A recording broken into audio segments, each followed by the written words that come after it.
ایوارا خوش بینرین چارپل مدیا و پیف تیویه هم جارگم بخیر هاتن برنامه روژاوای کردستانه ایرو دیسا ام و میوان تخوا دو میوان ما هجا هنه و برس ماموستا ام وارانه ام روژاوی بگشتی بنرخینه روژاوای کردستانه بیارین که پیوندیوی یکسر بموا بر روژاوای کردستانه و گریدایه و هر وها ناونتوی اما بنرخینن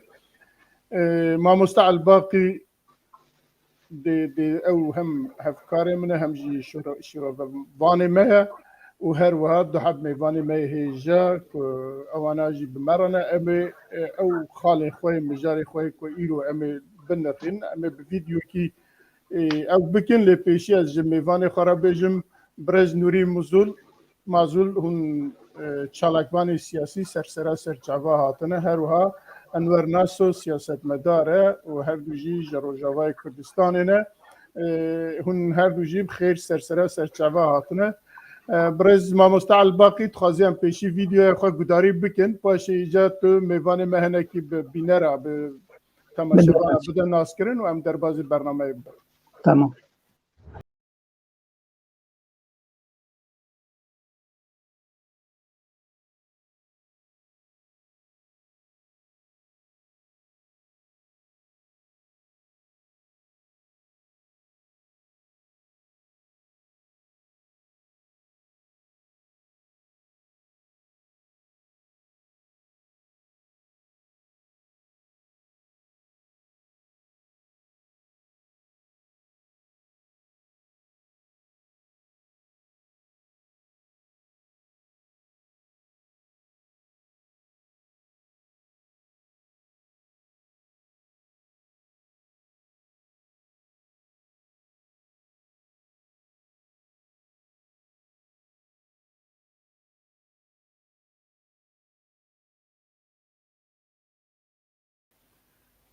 بله جارگن دمو بخیر ما مستعل باقی کرما خو میوان ما بکاری بدین ناس کرن به تماشاوانم دی گلک باش سپاس کک میرزا ایوار باش تماشاوان هجا ایوار باش تماشاوان پیف تیوی و چارپل مدیا انتو همي بخير وخوشيات هونجي ميوان عزيز ما مستانور ناسو ما مستر نوري معزول ونحب بخيرات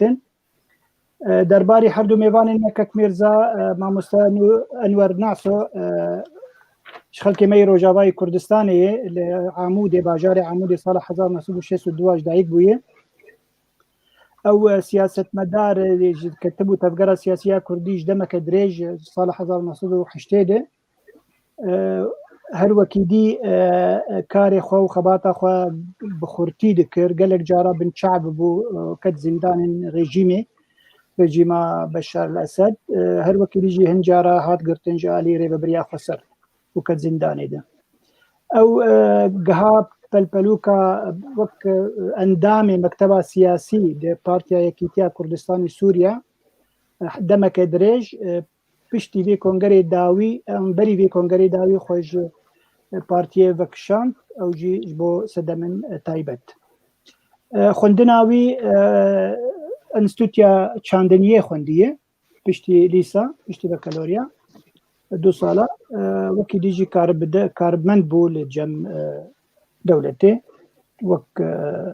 پشتی خوندنا خوا هر وکی دی گلک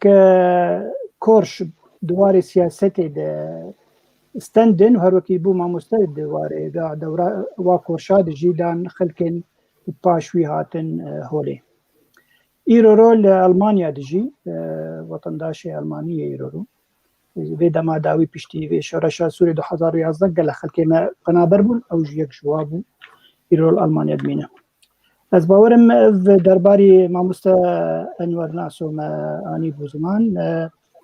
اگه تشكي دي زيده هبه باش او كار اللي زيده بك درباري دوستي مي عزيز نور الدين معزول چالکبان هجا يگو ناس بنادي بابي هوزان چالکبان کی سياسية ويدقل كونغرين تفقرة سياسي دبينين وقت مروفا كي دلسوز ولا پرور نتو پرور او بخوش دير که حمكوية او جي روجاوای كردستانية وجميج فهاتية ألمانيا أو جي صالح 1994 ألمانيا دمينة لبلي تجاري هزرا ولات وكيشا كرديش بير نكري حرتم دبالاوي دي وحرتم جي دوي خباتك وبمجولة بله اف هردو درباري هردو میوان من عزیز کک میرزا کرم بک تکار پروگرام خو بره بده بله اگر میوان بخوازن درباره خدا تشتک لزیده بکن برای کرم کن اگر نه امی دربازم بله زناوا سلاورز یا هوا هردو کارا روج آوای برنامج روج آوای کردستانی من دخوازی که از ملت کرد خوازم و امجی آری کار بن بهوارا يعني دستك تاني وينقار بي بيش بكبي مدوي أم ملته نجي آريكار بي بهورا يعني أم حمو آريكار بن بي برنامجه نيرا بن كوكبي بن خدمتا ولات في ولاته هني كردستاني دا گلکس پاس ایوار باش جواره و گلک سپاس گو ازدرت دائما بخروها سپاسیا بازاری میوانی ونم و کارمندی و بهدیا قوم کاربن شبکه و دمکی هالدور درباس کن قوم ملتنا سودی جلی دانستندنی گلک بله امجی گلکس پاس و هر دو جیت کن و جارگن بخیر هاتنا بله بینارن چارپل مدیا و پیف تیویه ام لهویا هر وها لهویا تبنی پرس و شیروه و نجی ام هیوید کن که حتی داویا برنامه کی باش به هفرا بدومینن یکسر ام دربازم جارا خوی اولی ببن یکی ببن که چند روز برنها ریوبریا اینسیاتیفا ریوبریا خاصه بیانه کی درخست بیانه کی که ناوی دانیه بیانه چرا سرکرنا کیشا سوریه دوی بیانی ده البته نکی داخوازی وان هنه که رژیم سوریه تکن که دویژن یکسر یا اوله دویژن جارکی دوی مثلا سوریه دناف سوریه دا حل ببه که نجد در با حل ببه و وکی دنجی ریوبریا خواه سیستم ریوبریا خواه نها وک نمونه پیشنیار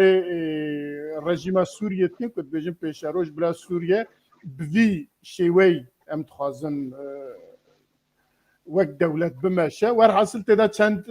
پێشنیارێ دنجی هەنە ئەس زێدە نەکەمە نابێ لێ ئەس دخوازم ji mêvanê xwe viya bipirsim ama ji pêşî ji wek siyasetmedarekî ji mamoste Enwer Nasora bipirsim ku rêveberiya xwe ser carekî çima pêwîstî dît ku beyanekî wiha derbixe ya jî daxwazekî wiha ji bo rejîma Sûriyê bek ve heta niha nakokî di navbera wan de hebû û wisa dimeşe ji bo çi sebebê wî çi ne û çi dixwaze gelo rêveberiya rejîma Sûriyê ji rejîma Esad dê gudariya gotinê wan bike yan na keremke دیسا ایوار باش بێگومان هەگەر بچێکیان بکۆلینە ji بۆ چی ئێرۆ دلێ وەختە هانێ دێ ئەv destpêşxeriya hanê ji aliyê rêveberiya xweser hatî derxistin bêguman temaşevanê we û bînerê we tev dizanin ku divan demên dawî de taybetî çend mehên dawî de li bo tevgerek heger tê nav lê bike teknîkî de ku dibe qonaxên bê dibe gavin stratîjî de di deverê de tên kirin û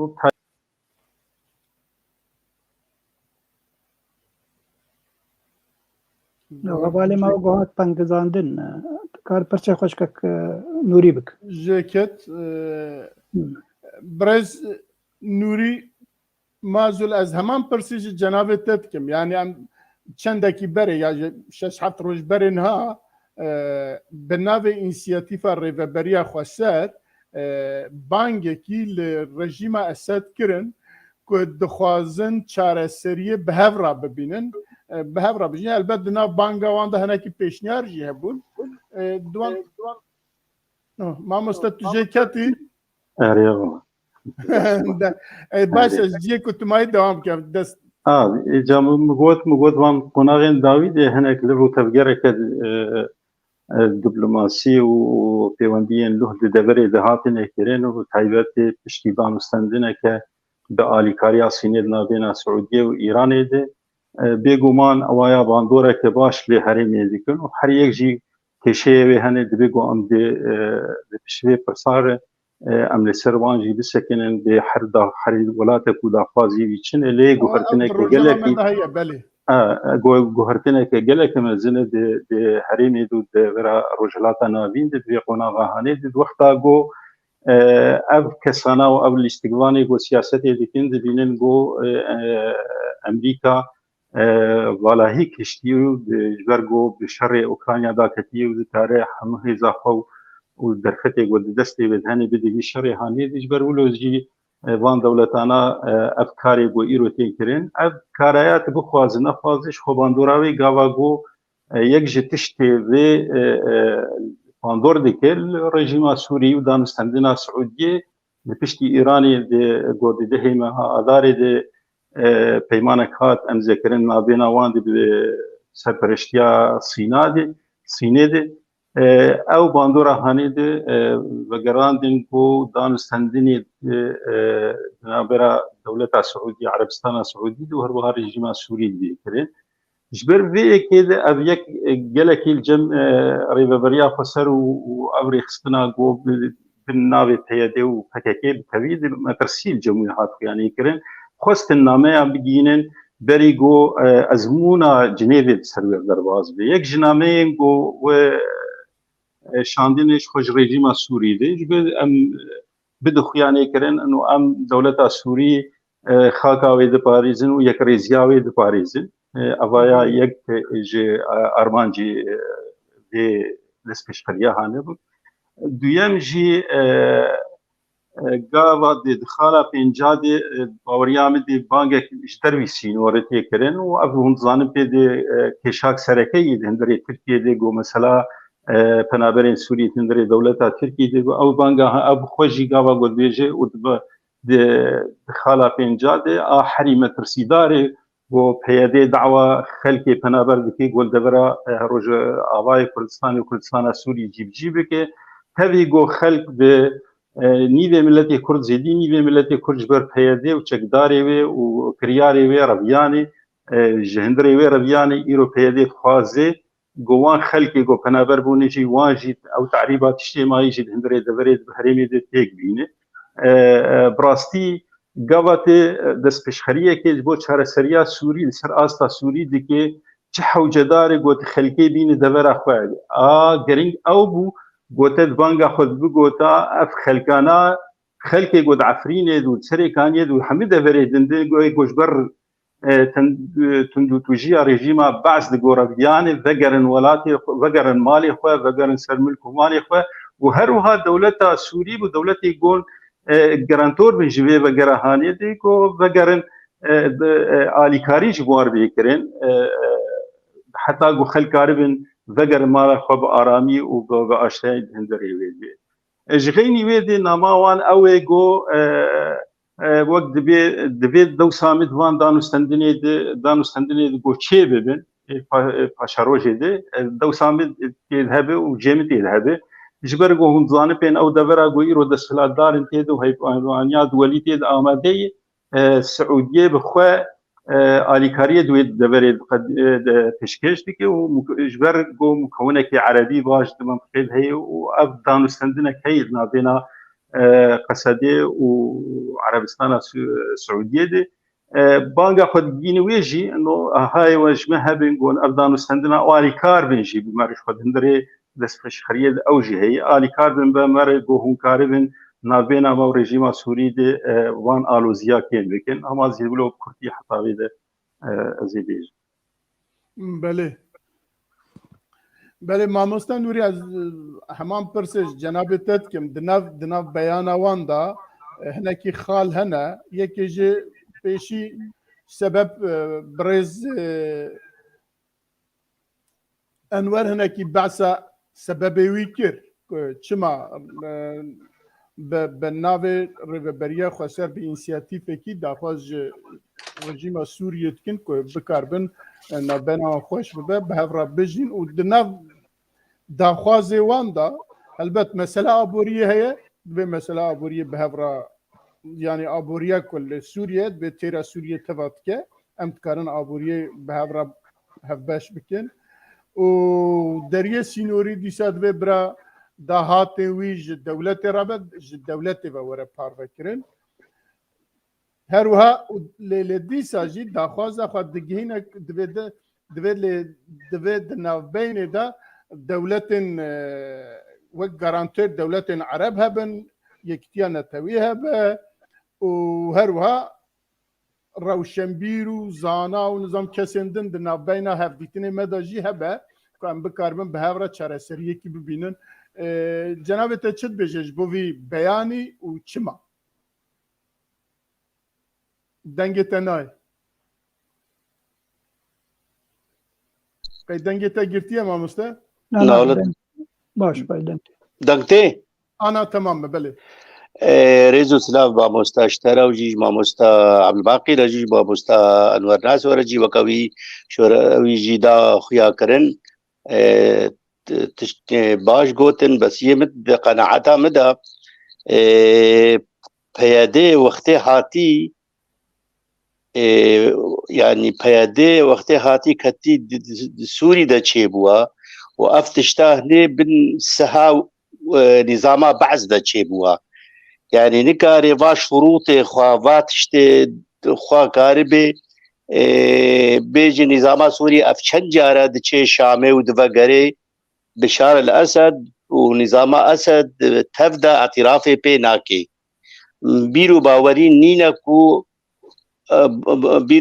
نينكو أو كاربن حقي ملتي كرد بينن يعني تشتكي خالك يقلك زحمتها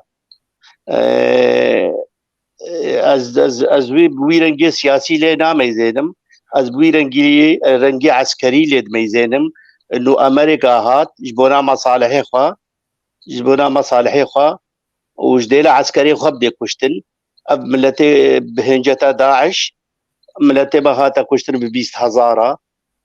از بویرنگی البيادد ميزنم نبرنگي سياسي لی ميزنم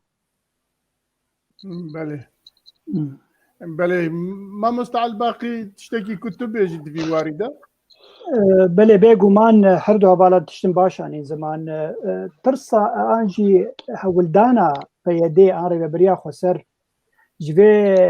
ام بيج انسياتيفي قالك سيجنال دده يكجي شخلكير دبي جواز الفرم كما هون مناخ الناف خده ايرو روها قا سركرنك هبه واي افجي بروجيك مهي افكسن جو ام لفرن وقو بناف دكن باكرو روشلاتي سوريا بيقومان وقو كنوري قوت قلق جارها ولدان داي قو بريجيم روني ريجيم او درفتنا دايج بر ريجيم ليد مري او تشيكري و تشيكري يعني ريجيم افري ببري خسر تشيكري وكديجي تيكليا وهجر هبجي وبزلامي قنديلي ربي وبنفاره به هجر چاره سركرنا كجبو بيشروجا وا بكرن وندري عوادة ندري صالح مسلم ولا الهام احمد ولا افكسن ديتر ودري زلامن قول قنديلين ليه بله تشتك دي هي حتى opposition سوري تجاري لريفابريا خسر نانر وك شريكه كي جبو بيشروجا سوري الواد نر وك بارتيا بكك خلق النسورينن هاتن الفر ريفابريا دكن جبر بيقومان يعني وقتها opposition فيت بيجي بركش قناعتك البيجي باوريك البيجي هل وكي ديجي دبيجي جبرقو لتركيا واوجي تركيا جوا خواست انه اف تشت يعني اف سياسه دبي بردوام به كجوا نبيجي ولا باري بريك الفر هي دبي اوجي بالشركه سوريا بيشروجه ده انجي بالشركه ما وقف بوزيشن سوري لديجي رجيم بشار الاسد جبر حميد زانن تكلياد نابر بريا خسر ورجيم بشار الاسد ج 2012 حطيرو قط نبويه وقال لك جواج بيجن يعني دماغو برياره كده دري بريا خسر نبدا بياخذ ده بدا مخابرات يعني استخبارات هي سوريا يقول هندري القام شلون او تشبريار ددن او بيكتينن وك اجندا بيكتينن ليه مخابن يعني افراستيه كانفيد بيجن نقو ام دجي ريبا بريا خسرن وقو هوالا بريا انا قال لك اقول هون بالشر وادك ام شر واناكن ام شر فكرنا سياسي ددن خويا كرنج بو خلك من راستيه نازكن راستيه واكسين كولفر ما مستعل باقي لبر برسكي درتي يعني ام دزانن ام ورنا سروي خالنا برا تركيا وسوريا تخوازن انها نابنچتی هنا کی آلی تخوازن نابنچتی بکن وک ما مستد انور گو چین و نظام کی حمید الصحای دانه ریوبریا خسرجی دمینه لیدن هر کل دربا دبینه بوی آوای دخوازه با آواکی سیاسی یا جی حمله کی سیاسی لگل دولت سوریه یا جی لگل بشار اسد پیشیا کو به ترکیه را لهف بکه بوان را لهف بکه اما حمله کی وسانینه يعني حمله کی سیاسی نینه بيجومان او انا يرو دبيجن يعني او سيجنال ددن تركيا ددن بورين ريجيم بشار الاسد اللي بيحطها جو تو تكليه اللي بقال تركيا بكي فايرهم خلقتنا امي تكليه بهبر بكن ويش اخي او بهانه تركيا نما دمينه انه خلق سوري الهواتن تشكر عرب تش بوزيشن ويش اخي حميد هبر بخازن جو تركيا جو سوريا دركبه يعني اف سياسته دي كان بيجومان يعني او يعني او جي انسان بيجومان ودنافا روشنبير ذهبن جو قارب في سياسته بيك بينن يا دو از باور من روسيا بخوجي يعني بها ولداني ده هولدانك دا بري انا جو بري خسر الرجيم بيجينه يبلي قالك جارا بصر نكت جبر ريجيم حتى ايرو وقو مقود يعني وقو هبا نوري جقود تجاري اعترافي بواناك نابج افري وبري خسر هي يعني او دبيجي ما يوا شيء كريو امكارن دما قوم بقازنجي ام بقورين ام جور خلاص كده ليه بلي ديسا جي از ريجيم ريبريا خسر هجر ارمنج كوي باش هبا كردايتي تيد هبا و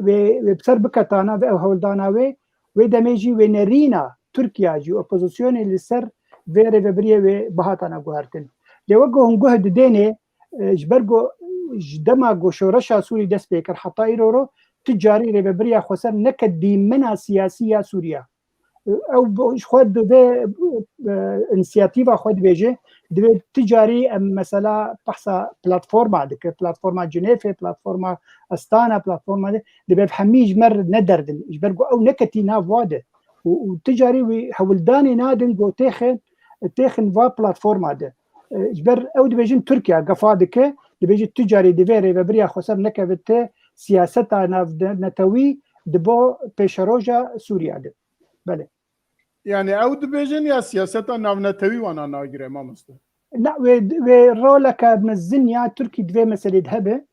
جبر واجي داخو ياكرن انه او نكردي سوري تنينن يرو ابوتشيج نابوادن تايبتي دما غوسوته عبد الله وجال الحرتم لهمبري سينوري تركيا داتاني دو ام افن يعني او يعني وا صورتك خراب دا سرخوا داكو هات يعني باش فكرن جهمي ديمن سوري يا سياسي بله از جاردن تم با ما مستبرز انور حسو تركيا وسوريا لهاف بكم بآواكي دي روشة ريفابريا خسر تشبه تخص بولو هناكي ما نخستم سر روشا بيادي ودربازبونا وكاكاكي دري سوري دو بيماني دو بريجيم سوري دو أتنكرن أذيم حبكي ديارج ملاتي مرة وأفقاوا دس بشخرياب بيادي يقوهاتي تشكرن قابك الهواي تو تجيرتن يحرق ولفك وتفقرك سياسي تيكرن يان كونغرك تيردار خستن لهمبريوي بيادي ومنظومات والدردوري چالاکی که دار دخه یا دست پیشخیه که یا کنگره که دار دخه با آوای که جاوای اف سیگنالانا دینن دردوري خو بيتر گود ویده که دو دور دوی بمینه و آنا چند روز دیدن که تیج بیرا کرن و تی گهدان لی نای کرن براستی لی هگر گو رژیم سوری و رژیم ترکی بین دانستندن بین مشاندن و وکون ایرو دزانن و ایرو جوات اكوان لموسكو هبو او سي قولي هاني جبو چار قولي ايراني جي تبليغوي يعني ايرو وزير دربانيه يا سوري وروس وايران وتركيا الهبدو جريانه جبو هيدي وان كشي قدنا برا سوريا وتركيا دي هيدي كيم بكن وحر آلی کی جی لگور داخوانی ایرو گودر کتنه هر یک به آوای کی بیجی لگورا کو ترک بیجن دبن ما ابدان استندنا ناوی به گاوین پێشی لێگۆ کاربن پەیوەندیە سووری لە هەردوو بەگەرن و دیتنەکە دناوێنە ئاستا سیاسی بێکردن حتا ئاناژی ئەو جیواتانە دبن ناوی جیواتێن ئەولەهی تێن کرێ قۆناغا دوادشخوا دانینن و ئەمێ شەڕێ هەموو ڕێخستنێن تەرۆری و وين يعني تروريد هندري خالك ما يدني مجرك ما يدني هي درجه فمدا امي وين اجا بكورتيا في هاجر جو تركي وريجيما سوري الهبدو بكن مترشيا سركال سر فيري برياغو ايرو هي بيغوما و ويتش غير ريجيم وتركي دكارن و روشا گوهی تیگ ببین و شو منتبه زانم پیجی که بالواقع جیانی زمان حتی آنا رژیم سوری تی پیناسین بویره وریهانی نکریه جبر مگلک جارا گوتی وقتا پیاده درباز بود وقتا گو رژیم سوری قلسیا خود بو بلاش درباز بوی و ارزانی درباز بوی و خلقی گو ارزان تی درباز بیتی و ارزانی بی پروتین جیج بو ولوجی تی پیمانک تی هلكك تشتك دنا بين PKK وريجيما سوري دي تني جبلي دسبيك د 2011 دي گوچاوا PKK کاری به پاراستنا سینورن سوری بکه و پاراستنا نفتی بکه و به وقت هیزک اولهی گو پاراستنا وان دورا رمیلان و مارمیلان و جيگو گو دوري كردي گو بکن و هدي دوسيا كردستان سوري هاترا دسكرين جي PKK جبولو هاجر جو اب اتفاقي شي بو اتفاقي جي باوريام دي هدي وبيد هر لي زحمتين بيشاوي هاني منتظر زانن بي هبونا امريكا ريغري البرجلك تشتادي جو زوبزو جلك تشتهني دوي قناغا هاني البرسينوري والديواري امريكي كان قراوستان بله جلك سباس ام دنگتا گرتيه ما مسته قوت درفت دائما كلام كفرمو حجيا بياديا بيادي داخوازيه و اداره ذاتيه وقتی دچه جم رژیم اسد بجه که حق او ما في کردا ناخوازه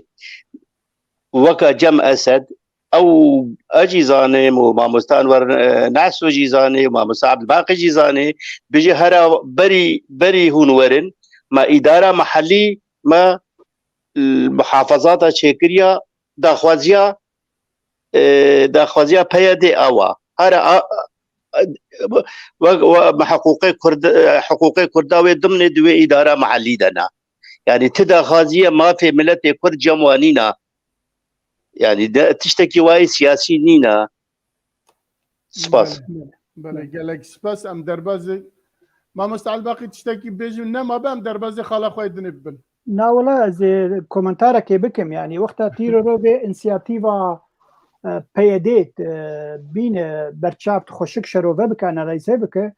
وقو كك نوري قوت يعني او هستي نتويتد نخورت او دبيجي بحمي بيكاتي ان سوري دبي ما في وام مسو قرب به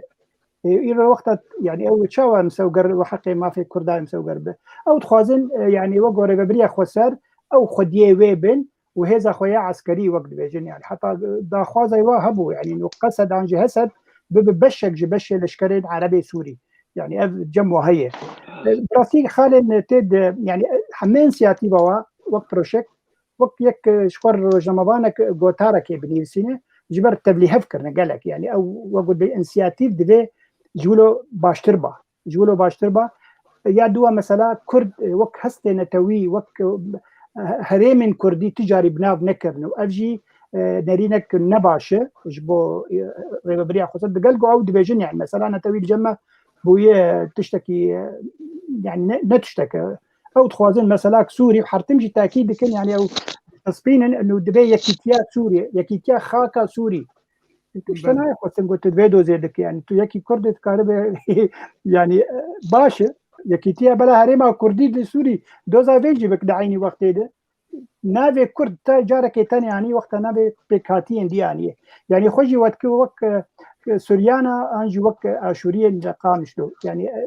ريزا مجوار هي بيقومان اوجي بكاتيه كن لهجماره وان يعني لقر هجماري كردا لسرانسري سوريا نتشتكن تنكار في تاني بيجي يعني انجي صار تجربه خو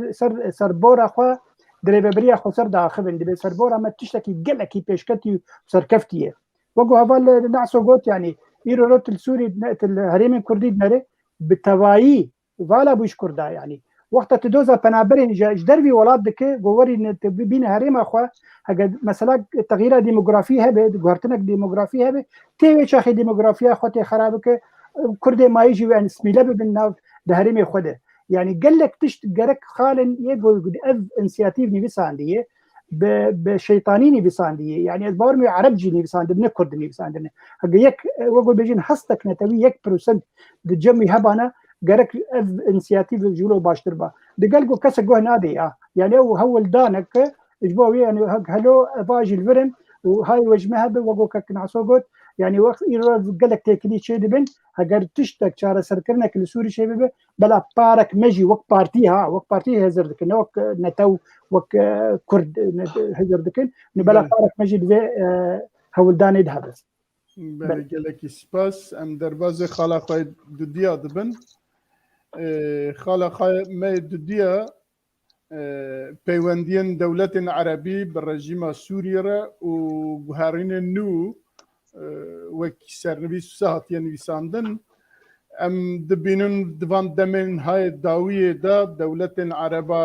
یەک و مسر و سعودی و قەتار و نزانم عێراق و فلستین و وەرحاصل مینا کو چاوە شامê xistine ziyaret diçin yek و şamê ziyaret dikin bi beşer ra rûdinin bi wan re peywendiyên nû datînin û dixwazin beşer bizvira nav evkê çiye yektiya Ereba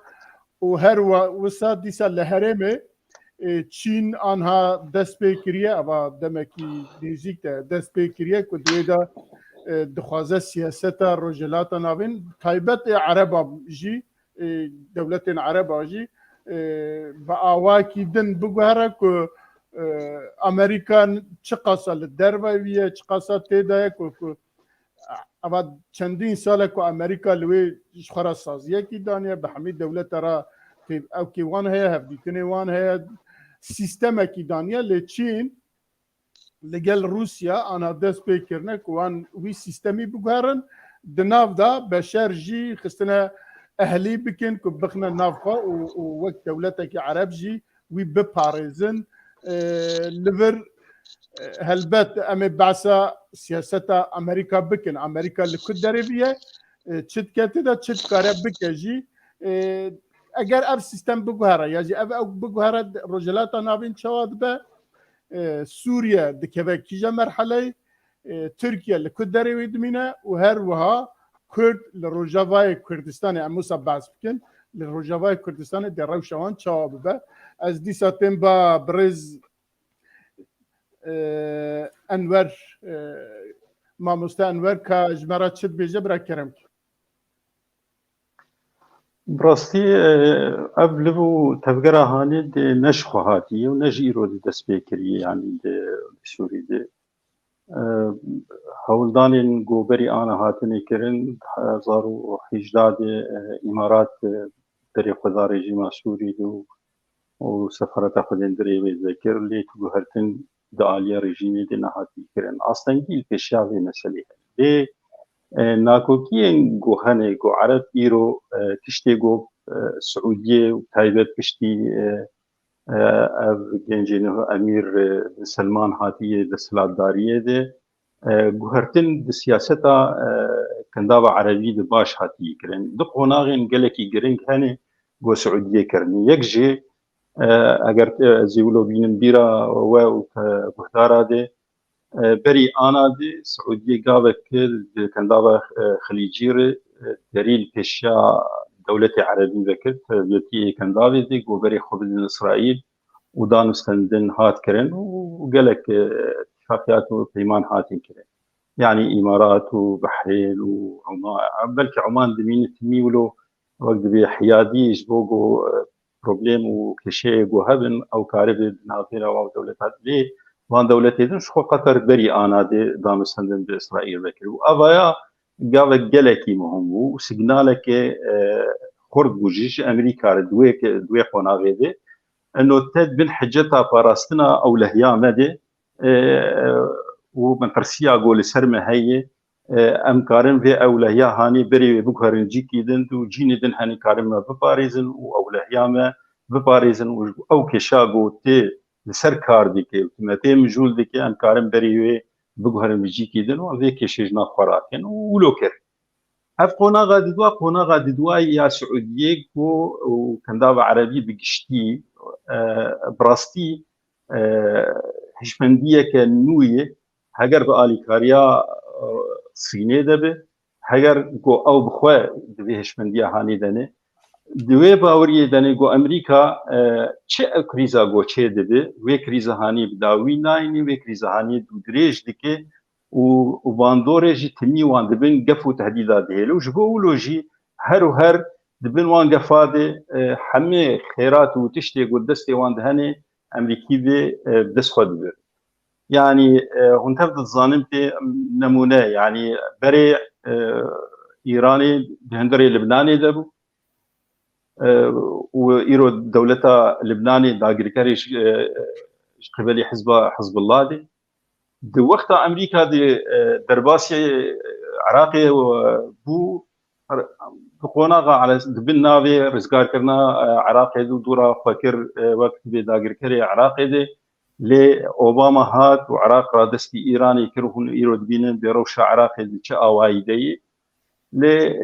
يمني جي بفي اواي في شويه هاني دي ايراني دستريجي دندري يمني دي كرو كاريبو ولبش ايراني هبون ايجو جو الي كاربو بيرغو حسين ديجين دي قناغا هاني دي نموناك جوان نموني جو السعوديه جاي باوريه كي دي جو امريكا ناخوازين امريكا تاني ناخواز دي مساله جو تشار سرب اليمن دبو يعني حوثيين لوان تانكرن حديدا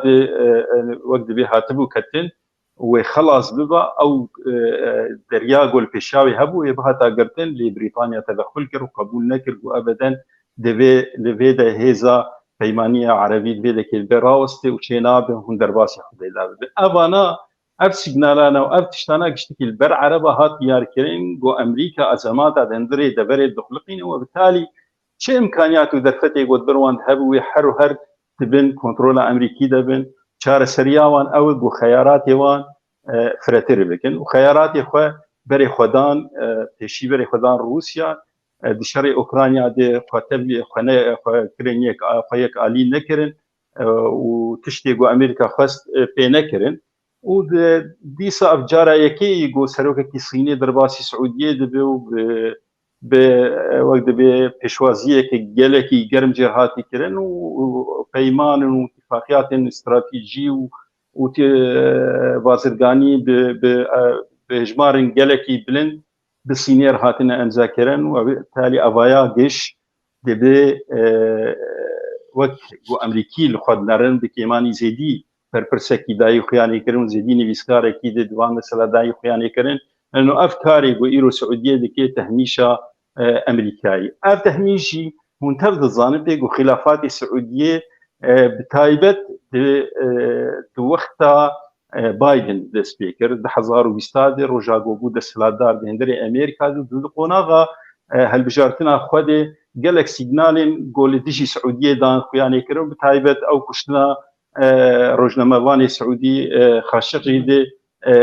بايدن قالك دوي مساله دي گرمی چو مسئله دی باوری آمده اوایا بو آگو وقت بی بو سینورک دینا بینا سعودیه و امریکا دی و مگلک جاراجی دی حتی جواتی خود دی راگاندینی دی مدعی خیانی کرن دوی قناغی دی مگوت و آنا بایدن مجبور ببوی هر سعودیه و لیبورینی جی بخوازه و او تشتی گو دا خوازه گو دکی جی بدسوی درناک هده و افشاشتیک سياسي وراسته ما في برفانيد بر كسكي دي بسوج هاتي بكشتن اضايا ما فكي رواي ديت سياستي دي قالك تشيدن لبيشيا كشتن امروفان تي سكناندن وتفض زانتي سوري ملتي سوري بحزاره خلق هاتن كشتن بالبرميلا بصاروخه تشتك نما جو ريجيم سوري بسرسري في ملتي هاني كيميائي دهاني لي او لبو مروفاتيا قول جنفان دولتانا قالوا الكويدك بو الكويدك رازاي بو الكويدك دخودا بو شما شيار نبو حقيقان بلتات وبلتي كرد جروجا ديروكا خد حتى روجا ايرو دبكم كوجياده يودس سرپیهاتیه گفتسری ملت کرد هاتن نداوینه پیشینه تشمال بروینه سکین وجبر ولوجی هو جبو ازویجی تمام بکم بايدن هات درباسي سعوديه جبو ودي بشا اواي هات بشوازي كرن وبقلكي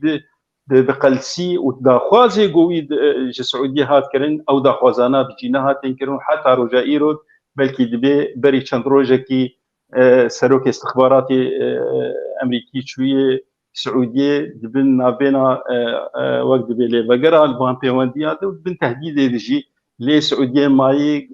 تشيروكا انه نفتي زياده بك في قناغ شر يقول هي زياده نكري ايرود باوري عمد السعوديه درباسي قناغ نهبوي باليكاريا الصينيه ديجي جو دبن نافي ابوريد لي ندوي وارد تسكناندو ندوي سينوري هاني تسكناندو جو لوجي اما لفاتي قرمي جو هاني اما لفاتانا هدي دبي جو چاره سر بكن ودبين حلا چاره سر كرني بري خوبد جيجو كشي غاوا غودان سندني ايراني دكي ملفات ايراني الجريتان يعني ايران نبتناخي ايران يمن لبنان سوريا سعوديه تشتكي ايران تخوازي هم بري ايران بخوازي غاوا تخوازي حوثيين بقر هندري يمن ودولتها يمني بقر وتهديد سينوري تبي سكناندن وتدبيت دام سندني ريجيما بعض بلكي محبكي دريشكر ليبورين خوازم بس يعني حوجي براستي بابتك بابتك گرمه و بابتك جي بحاجتي وقتكي دودريج جو شروبه بيكرن لسر براستي يعني جرك اختيار ابي ذي بابتها هاني باوريا مد جلكي گرم بو سپاسياوي جتم سر جلك سبب بس برسكي دن ده مثلا ايران چا بد دوان هفديتنا ده وهروها مثلا دولة تركيا وعرب وسوريا او دي شعبا نعم بقول يعني سعودية قابا قلت دي سعودية يعني المعادلات السياسية دي رقمت مزنة يعني قابا قبري خد إيراني دي روشا إيران جيب خوبي قوارتين سعودية نارب دانو سندني سعودية ناقي بي شرط ومرج سعودية جي يعني هم بري ويجي شرط ومرج وقت بي إيران يعني تركي دروشا خد اون تبدأ ظانب بي يعني چاردي مها گولانی ده وقت به روشک ده ترکی ده مانو نمان جاکاتر يعني اب سیاستا گوشاشتی گوته کرن اپوزیسیون پیوان دیک و دبیجه و قال دیک اردوغان دخوازی گوان شاشتی گوهنه هدی كان بك هون تبدأ تظن بيجي وقتها احمد داود اوغلو وزير خارجيه درب تركي بود بسلوغان اكوان هابو صفر وقت كشي وان بكسك ابا يشبولو جي اردوغان جي بري انا ديج هولدان دا بري خدا كشاوي بمصري رابو دانستاندن وير هولدان دك هينجي بردوامن باسرائيل هاتبو برين او دانستاندن هاد وغراندن ودبلوماسيه دناوان هاتي كرن وهولدان بردوام جبر ولو دجي دبر بتوايد دروشك نو دي حريك جي برچوندي خود گرو دو خوازي گو و قنا غهاني دي هگر گو اسكار بنابل بكم ايروسي بو سركيشي و بروجه هاني دي دبر دي وهون تبد ظانب ازي جي بيجم امريكا دي وتايبتي بايدن يكجي سلوغاني ويبو بو دبي ام بري خجروجلاتا نافين بوغرن وام بري خوبدن بحر الصيني دي جبر برسغري كامني مزن دور دي و ابو سدما جو صين وروس بيتر وايراني بيتر دستي خدريجا دست درجاي دندري ويد بكن دبريد بكن وان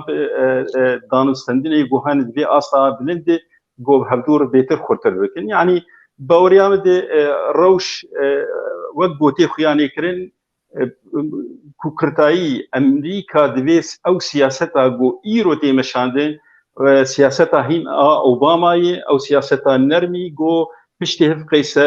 قربانيه نقول العراق دان وهذه رادستي ايراني دكن حتى انا ايران كارب بهزمين ايران دكفرو شكدن تبي جو هندري خد روشك آلوز دی و ناکوکی گود هندر گلکی هند روشك آبوری خراب دی لی افدان سندنا سعودية وإيران دي إيران دي كفق وناغي دندي درب آلي كي دندي. بله گلکی سپاس مامۆستا نوری باور دکم برز انور گلکی درێژ و فرح باسا بویێرە کرد هەمان پەرز بۆ جەنابێتەیە دڤردا پر دناودا مەسەلا ئەو کێژی ئەگەر بکاروی باس بکی مەسەلا ئیسرائیلێ د مەسەلا ئیسرائیلێ چاوا بە دناو دەولەتە عەرەبادا و ئەمریکا van هەفدیتنا bi mesela İsrail'e ve çağa girdi. Mamosta vaka mamosta Anwar da xuyakirin ev rejime ye dewleta feyda wa da ya ku Bişar Esed bimêne ev servê xalê va mamosta Anwar gelek ser mesela إسرائيل أوجي تشتانها تشيد بي حمو بنسها إسرائيل دا قناعتها مدى حمو بنسها إسرائيل دا تشيد بي أمريكي جي زانن وسعودي جي زانن تبدا زانن بنسها إسرائيل دا تشيد بن فايدا عولي تدا نظام بشار أسد بميني لأنه نظام بشار أسد نجنها وجروجا باوی حافظ اسد هاتی سر حکم حتی ایرو او آریکاری اسرائیل دکه روجه کی روجا حدود جولانه سر حدود اسرائیلیا روجه کی في شكك جينتا قاد يدجي اسرائيل فيداس اسرائيليا دبي مسألة دهايا كو رجيما بشار اسد ميني ازيولو خالك يبچوكلو حركة كي بكم بسلمانتیه دا وقتی دمیر دراشتن شواله بنم تانین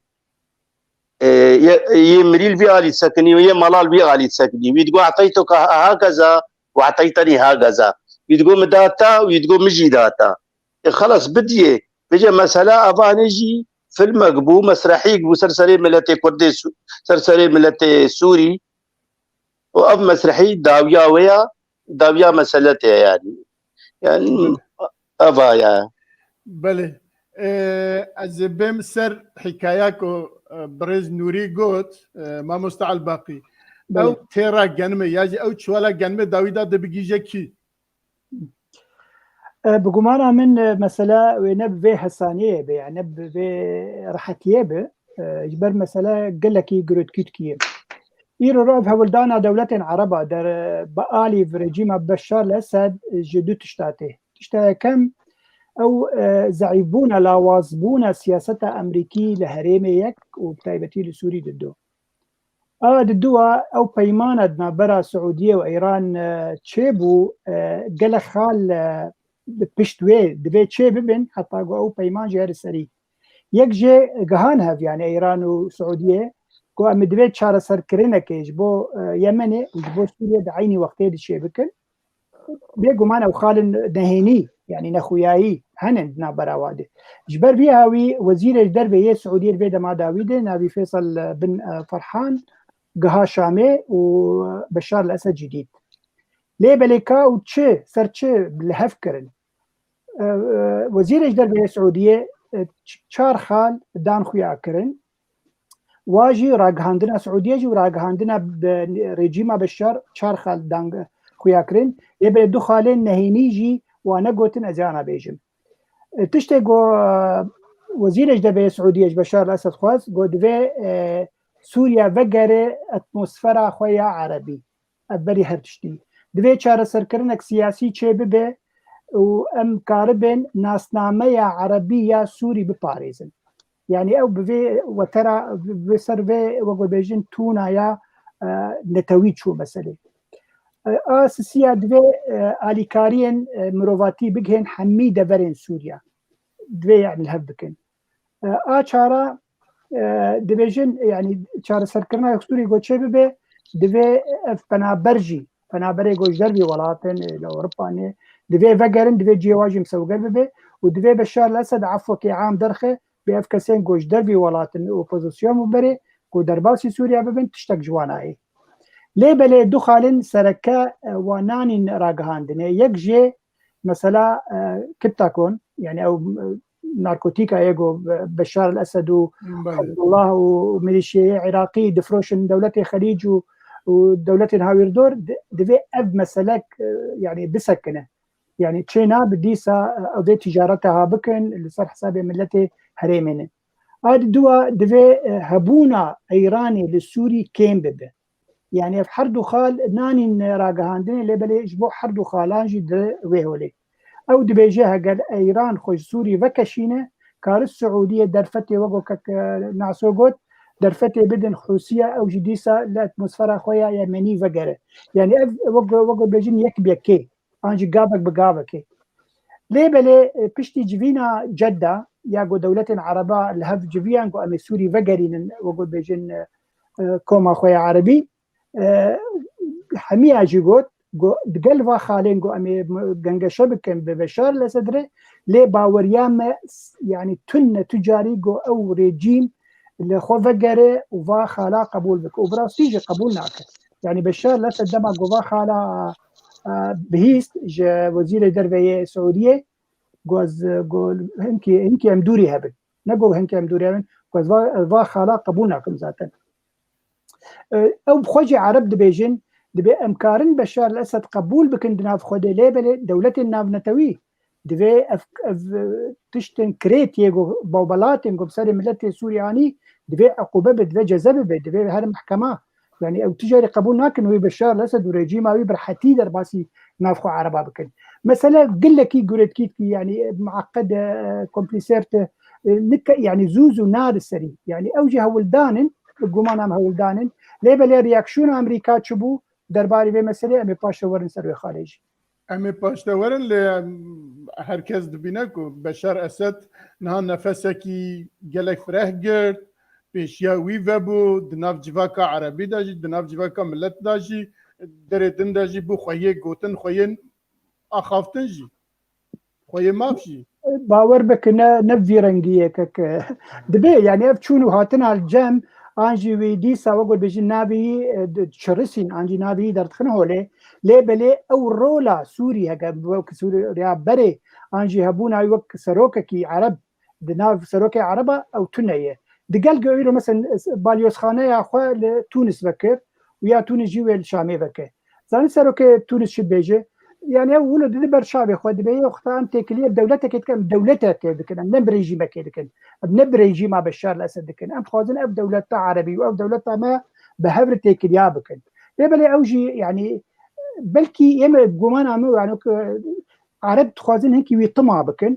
بشار الاسد طمع بكن داكو هنكي نيجي ايرانيه جناف خو كين بك يك واد دواجي چاره سركرنك سياسي دناف خو من لد تشيبك ليبلي حتى واجي قوت يعني دبي امي كاربن علي كارين مروفاتي بيشكيش قلكي بيشكيش بكن وهر وكي ديجي مثلا افاكرنا بري عن جماني زمان افاكرنا سوريا بيشتي جو چاره سركرنك سياسي شبه دبي بارا عربا همي عرب ابا بكن سوريا لا مثلا تركيا بانجي دوله اوروبي ورن في سوريا بكن دبي عرب خو ابا بكن باش اخي وقت مثلا بريج ايكونوميه اندستيرنج جيرفيجن يعني كارف دام زين عرب بغير بله گلک سپاس از جارک دن تیمبا برز انور اگه گوتنک وی داویه لسرویا مابج بیر کربت خوازه بیجه برا کرم که اگه نام درباز خالکی دن بن فرمو درباز بله ام درباز مجاره خواه سیاد بن مجاره ما سه انجام هفدیتنین نبین ترکیه و رژیم اسد دو چه قوناغی دایه گابک دن جناب برد دیسا جناب انور بحث کرده بو مثلا ترکیه و جوینا وانی های کو ایرو چه بو دیسال سه عالی بو چار عالی چند جوین بره بو چار عالی نکو ایرو بو چار عالی ایران اوا چند جوین بره کتا ناوه ایرو دیسا بو وزیرن دفاع یعنی وزیرن بروانیه دیسا و هر وها لجل سروكين استخبارات انتخا لروسيا دي سهاتم باهاب ولويجي هلبت سرج هناك خالا اخفينا وبيشنيار هيا يعني بيشتيتن هيا اگه مجال دولت ترکیه هبه دمی ده یجی اردوغان هبه ده مها گلان ده جارکن ورنه بهف ایدی وکی سروکن دولت ورنه بهف نکو وزیر و نزانم چی تخوازن وسا ورنه بهف او چید به چینا به امنان نزانن لی تشتی که هیا ترکیه با آواکی زاب داخوازه که او تخوازه که به بشر الهف بکه یک سبب بی چیه و دو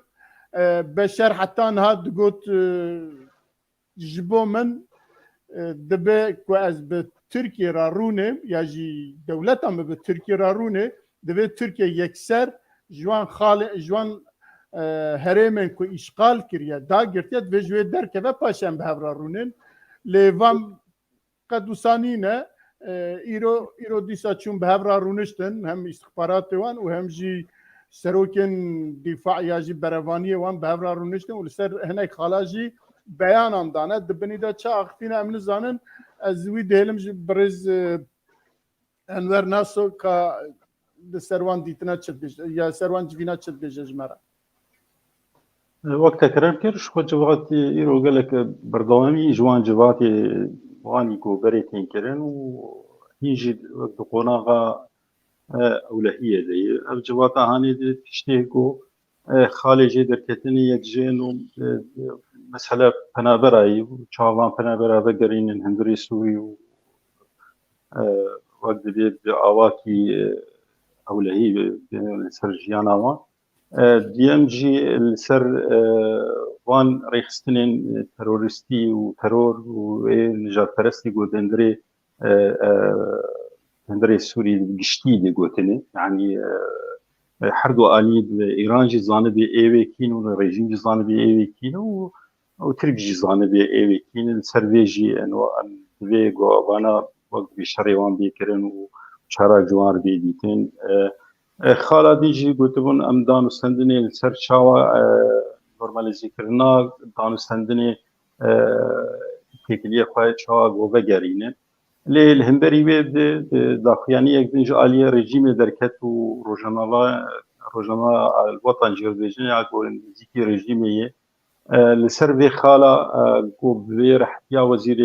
بروانیا ترکی گوشتغلی نبوی آوایی ام رجدن لسر گود وی ترکی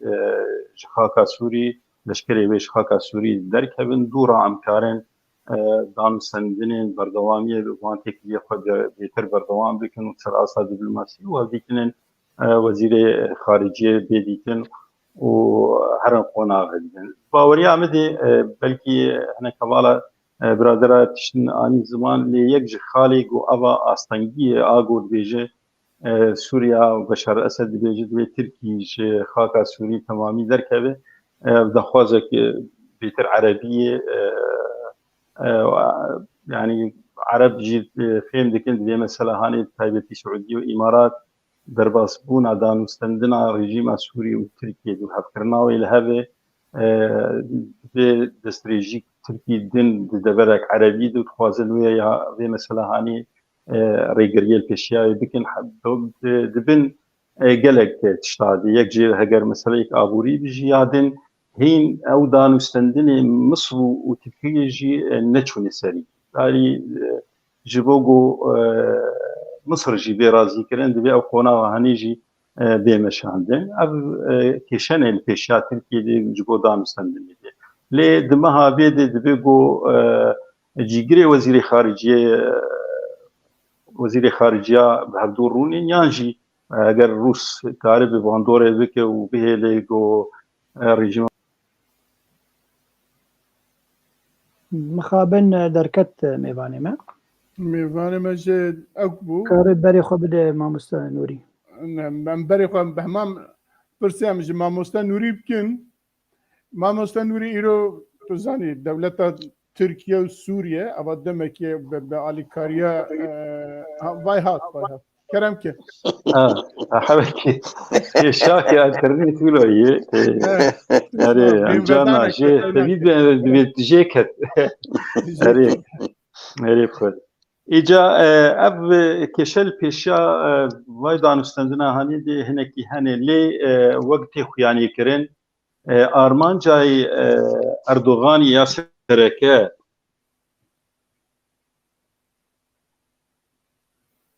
اینترنت های ضعیفیه. بله در فتح بل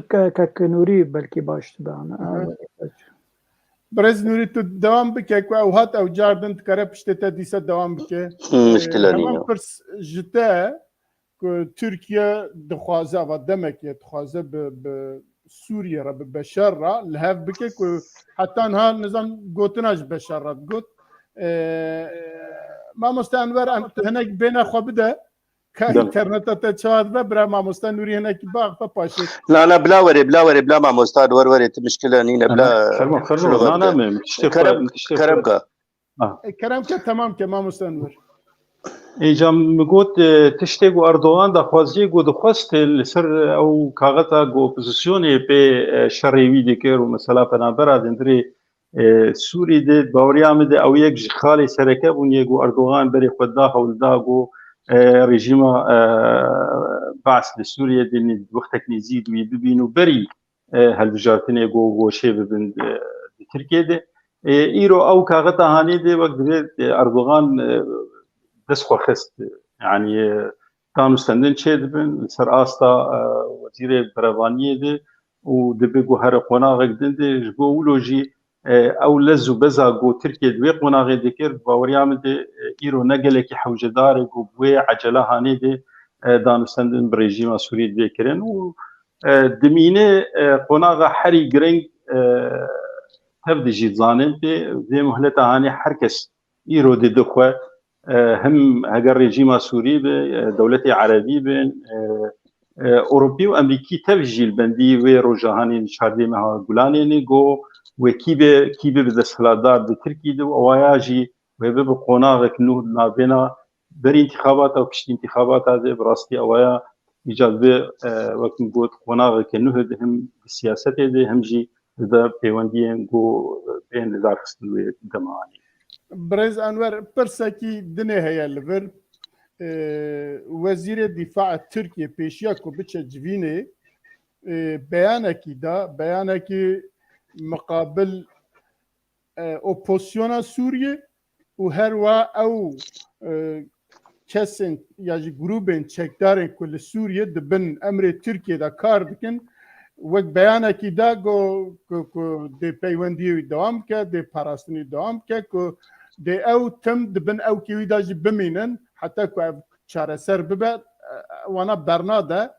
بشتي جوينا كو ايرو تشيبو همام بيان جاركي دندا جو برا مستحيل بن جو تو زراركي ناجي جوان دي ام اواناج دنافي شارع سري دابن چما فيا قوت استخازم تشتكي سربيا بيجن هيا نوزير بريطانية تانيجي قوت يعني بتش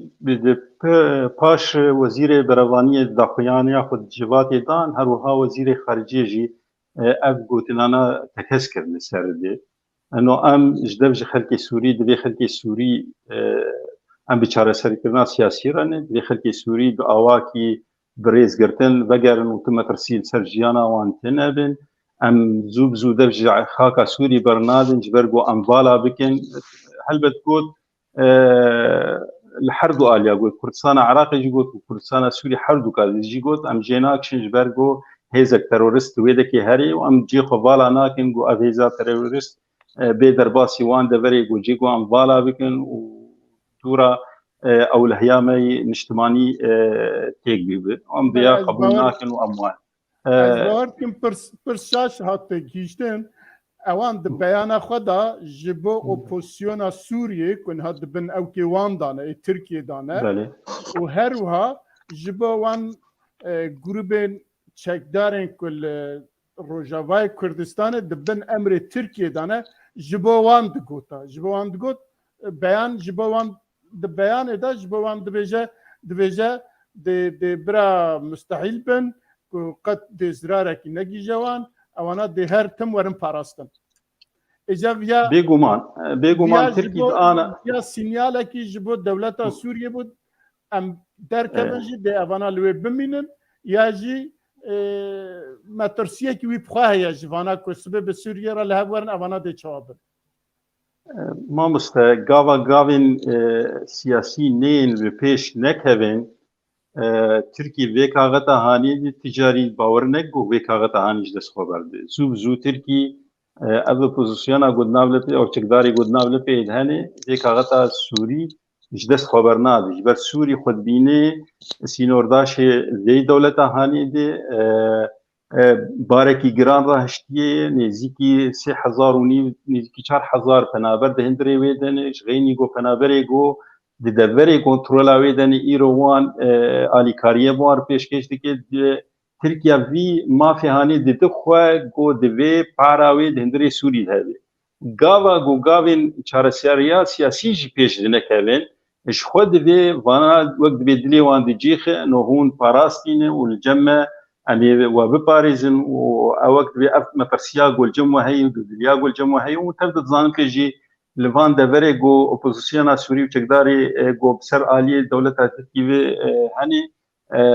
اینا چوژی و گەلک ڕۆژاژی خۆپێشندان تێن کرن سلۆگان تێن کرن دژی vê danistandina گۆ رژیما سووری تێکردن و هەروها ئۆپۆزیسیۆنا سووری ژی لە بوو تەبگەرەکێ دەکێ و دخوازێ هەم ji دەوڵەتا ترکیە ji دەوڵەتێ din گۆ van danistandina bê fêmkirin گۆ nel ser hesabê xelkê Sûrî milletê Sûriyê qendir گۆ karibin vî rejîma hanî hêdî em doseya Sûrî گۆ hatî rawistandin û hatî sekinandin گۆ wek dibê ev avzêla گۆ heyê civakekê têr vekin گۆ karibin çareseriyê ji rewşa Sûriyê bê peydakirin ev bi xwe jî daxwaza xelkê Sûrînê û ji wek pê fêmkirin ji wan jî ino divê ev opozisyona gû îro li kêleka wanê û wek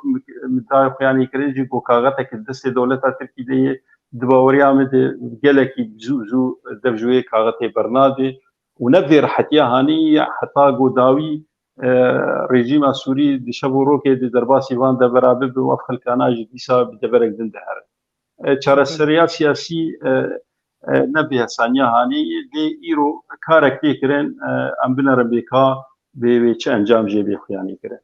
Belê gelekî spas Mamoste Nûrî du car em hatin bate cardin em zivirîn li me bibore heman pirs ji bo cenabê te ye dewleta Tirkiye ava demekiye ku Sûriyê re heta pêşiya dewletên Ereb hê dewletên Ereb dest pê nekirin Tirkiye dixwast bi beşara carekî din rûnê nêzik be li hev bikin bi awayekî û ji bo wî jî serîda Îran tune bû paşê Îranên li ser îtiraza Îranê jî xistine navê çend civînan çêkirin û îro jî her wiha civîna wanê dawiyê ku çêkirin li Rûsyayê wezîrên derva ya jî wezîrên dîfa û wezîrên berevaniya her çar dewleta li wê bûn li gel serokên îstixbaratê wan yani civînekî hem îstixbaratî bû û hem jî bêjin resmî ku dibêjin ê dewletê bû li wê civînek çêkirin û di wê de jî helbet peyamê wan birêz Enwer behs kir di peyamê wan da çi hebûn çi derxistin derve di binî de çi heye elbet em nizanin niha cenabê te çawa dibîne yani eva dê Tirkiye û beşer wisa bi asanî werne bahev û mesela bêjin dîsa me behs kir opozisyona Sûriyê û her wiha çekdarên dewleta Tirkiye li Rojavayê Kurdistanê û li Sûriyê dê çawa bin Mamosta weka mamosta Enwer gotî ez karim çend xalina lê zêdekim ticara jî di meselê istixbaratî de nav rejîma Esed û Erdogan de qut nebûye yanî bi hevdûre danûstandinin eعلام û ma eعلام ew tiştek bû bi rengekî bû û meselê istixbaratî û alîkarî bi rengekî bûn heciya Erdogana weka em zanin di wextê intîxabata heye gelek xalê giring hene jêre ya ewilî ev mesela iqtisادî مثلا اقتصادي تركي دا ملت قالك بإيشايا مثلا او 3 مليون 4 مليون كردي سوري تركي دا ايدي او ملت كردي تركي وی ملت قبول ناکه هرو مظاهراتن هرو کشتنن هرو اویدینا به قبول ناکه یا هر گرنگ فایده اردوغان کو بگه هدف خوا انه او اداره ذاتی پیاده وکالت مزین وکالت مزین او پکا کیا دویجه خلاص به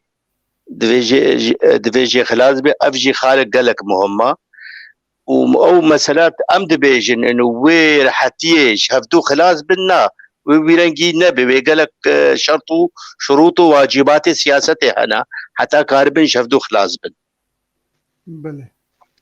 بله قالك سباس ما مستعى الباقي بله شيروبيتا السربي مجاري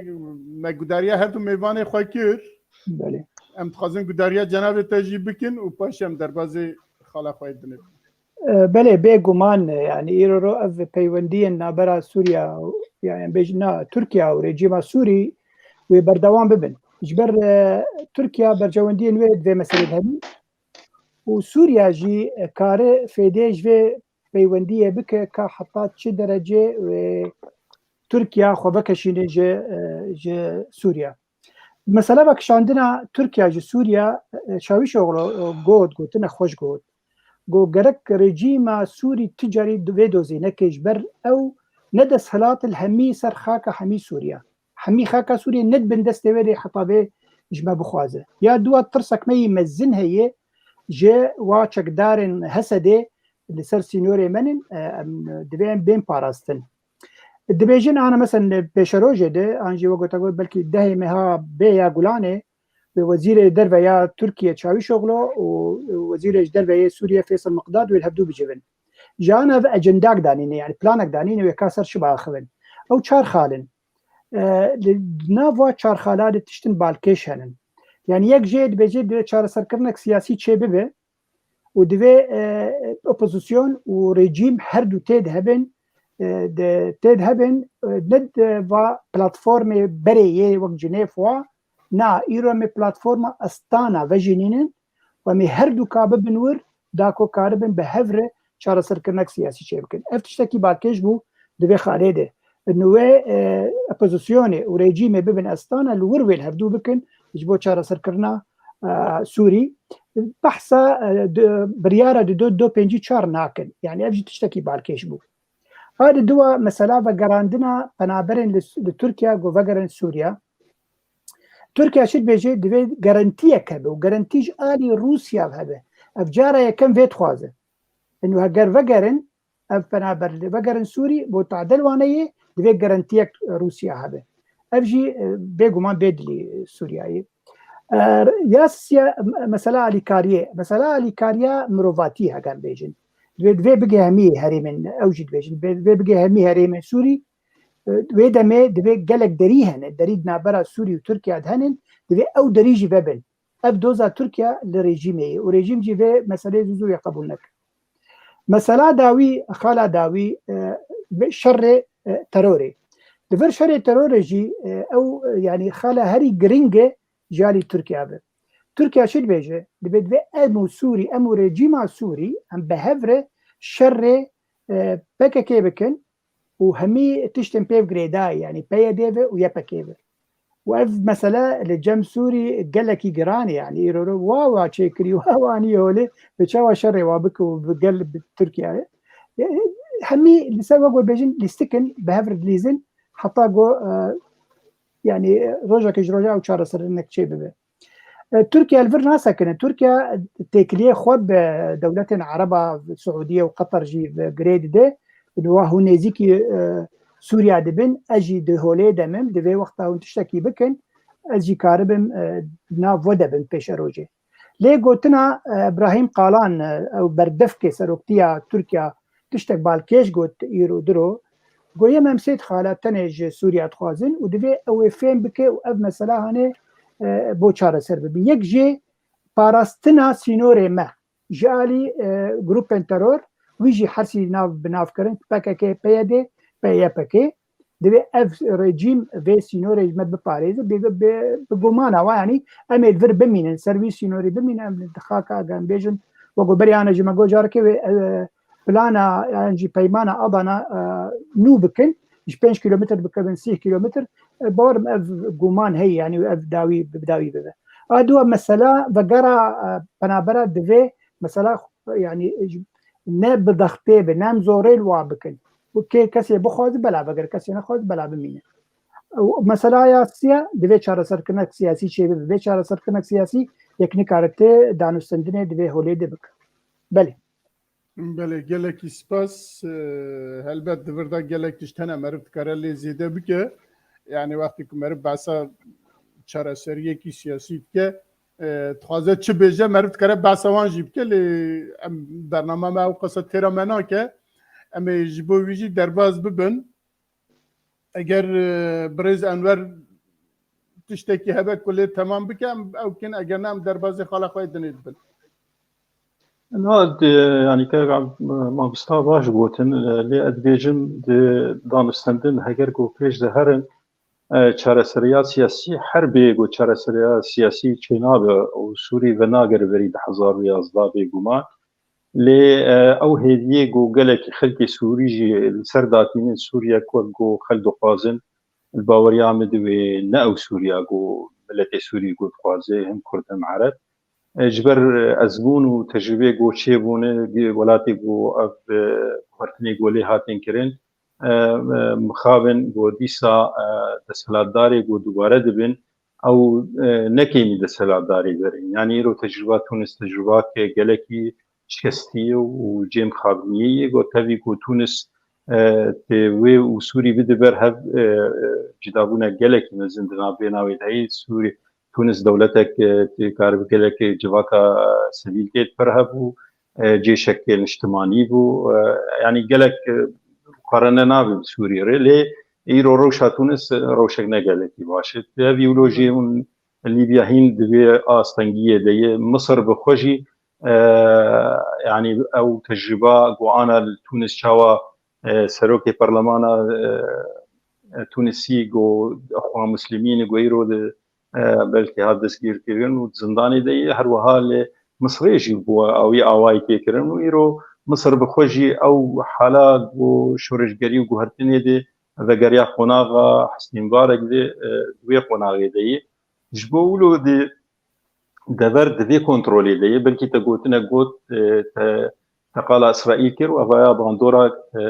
اسرائیلی و اوروبی امریکی بریتانیه يعني أبانا إيجو دبري كنترول لكن إيجو سياستها دبري درسمينين وفاشروجا في وان ولا تدرسمين جبولو غافين زيدي هيفي خلكي زيدي روشا خلكي باوريامدي دوان ولا تدي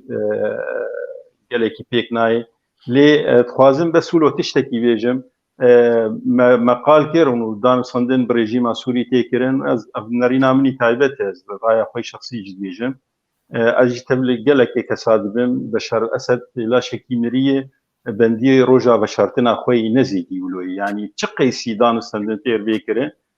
تشقيسي هولدان بيكرن لتقوناغ ده وتبي وزنا فازم قالك يدريج بكن ظانم في حرقابك باليه ريجيم سوري تيكرن لهمبري وي دادگاهك لفرنسا يك لهولندا يك لالمانيا يك لامريكا بلغها دردخن وان ايرو زيدي دبركي دي يعني سي كسن جوجلكي جرينجن دندري سوري دن وحمك ريالي وخراب دسي سوري بسربرشتيا بشار الاسد كرني علي مملوك وجميل حسن ايرو دادجها فرنسي وهروها دادجها امريكي دي ابانا خوستيفان دادجها يعني دو اتحاد اوروبي دي 25 شخصيه سوري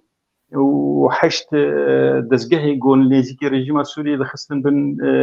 سزاين ابوريد وافكسانات بناف كرن دكش كيماني جمال باتا اسدن افانا قش يعني نبرحتي بافريجيما هاني كاربي بفرحتي هاني دو لي خوازم گوهرتنا گو چاره سرکرنا سیاسی اگو بری گو هیلستانا دي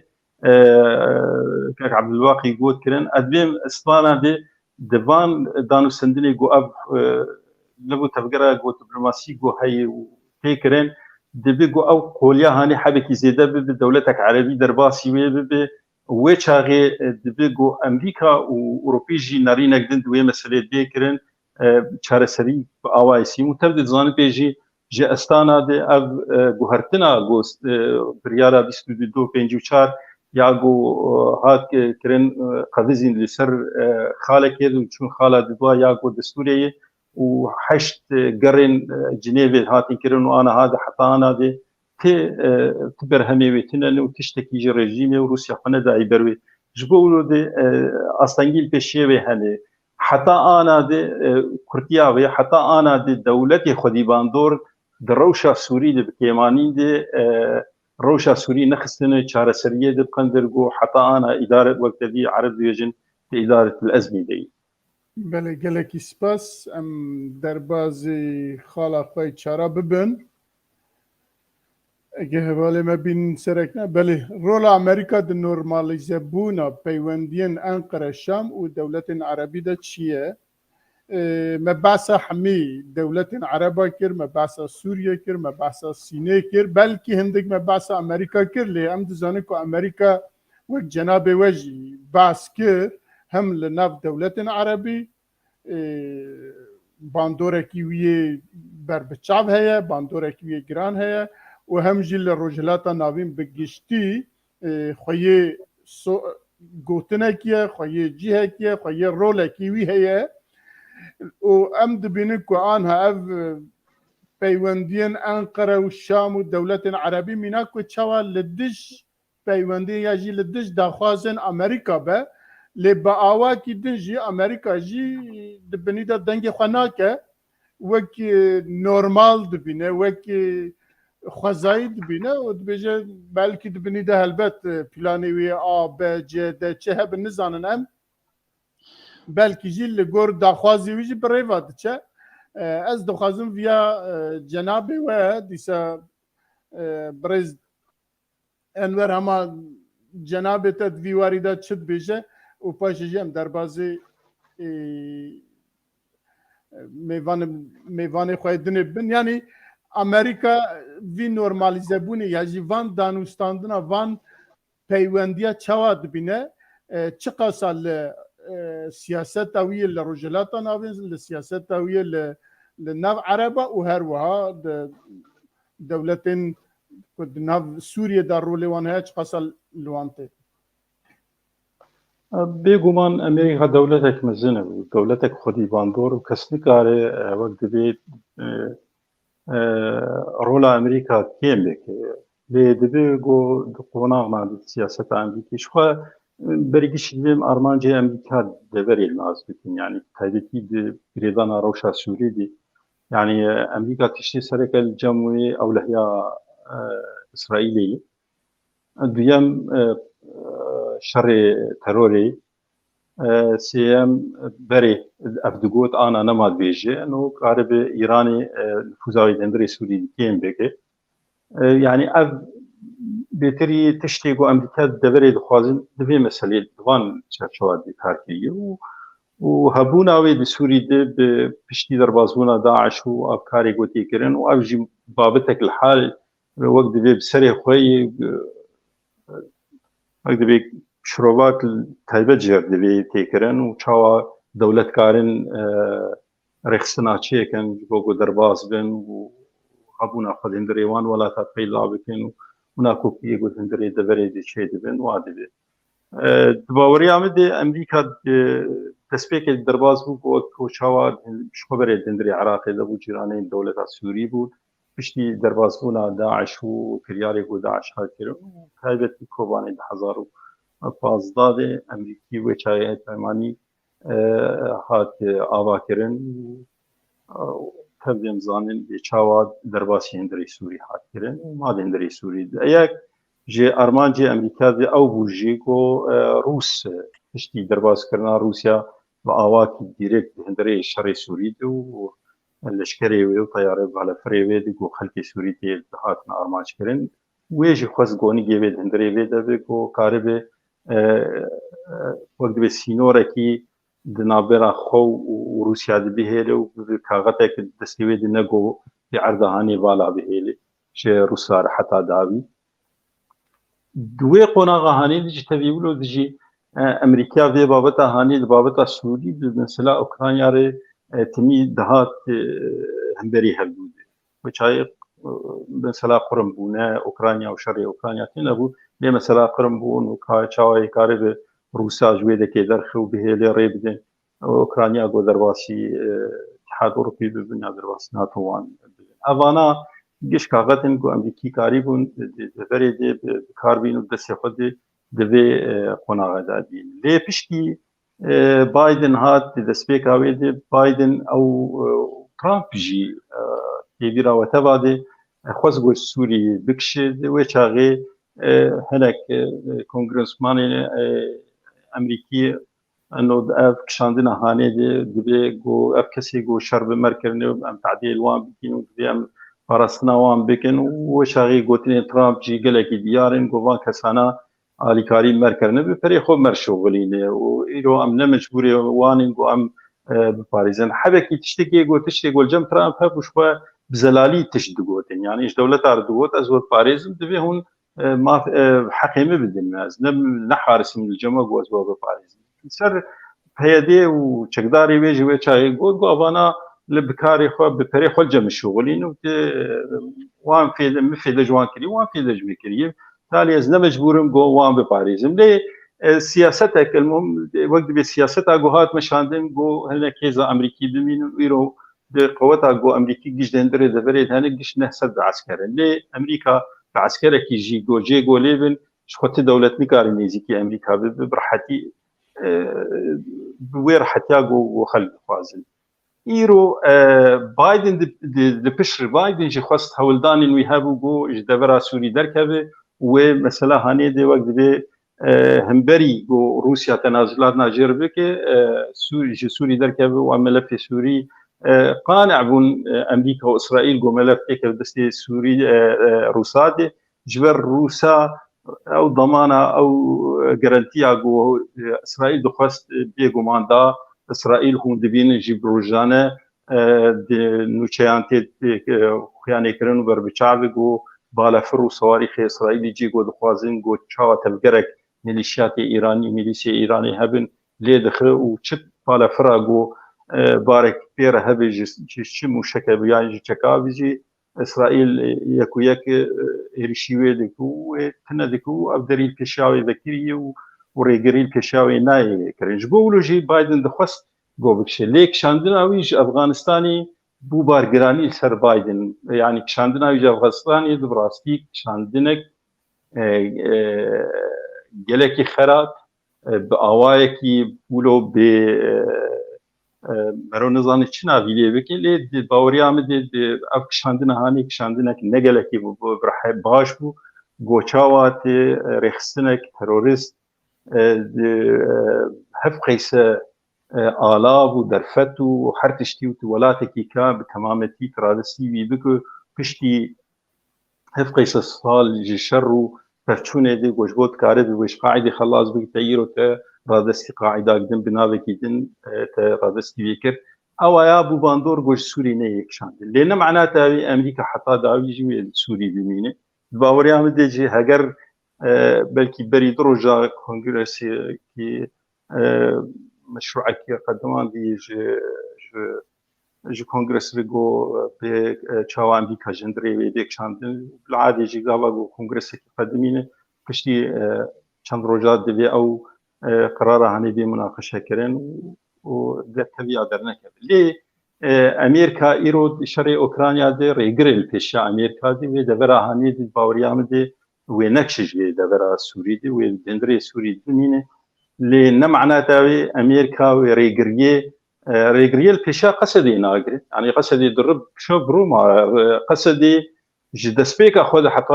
رجا ايرو روكي تاني جا علاقه في منديبل بريجيم سوري ناتي بري يعني مساله اولويه مساله دام سنه مساله حد شيء لي جا نادرن وقت دبي حر آستانگی چه دبي حر ایریشک ترکا چه دبي دیسا بروی درد به چارەسەری کێمە بکمە بپارێز کام تەبلیغ وە ببن رژیمشی بشرط و مرج پێدێ قبول ناکرد رژیم وەک زانە بێوێ ئەم مؤسسە هانی ئەم ڕێخستنە هانی چاوە وێ ئانی وەک گۆ هەنێک وڵات ئانی زمان وێ چاوە چێکری وێ چلۆ دەرباسی دەبێت یەکێکی بیوان شرط و مرجێ بۆ ئەو دخوازن و کەتێ نای قبول کرێ ji bo wilo jî Emerîkî di vê qonaxa anî baweriya min de wê çavê xweş gelek tişta bike lê hinek li bû tevgerên henê ji dervî îrada Emerîkî nebrizabûna wê û Emerîkî jî hên ew şert û mercê godatînên li ser Sûriyê de belkî berî çend rokê bû ew dewletê hev dewletana dîsa dubare kirin û çareseriya Sûrî divê çareseriyek siyasî be li gora biryar û biryarê navdewletî bin 22.4 be eعمار avakirin bi hindirê Sûrî di nayên avakirin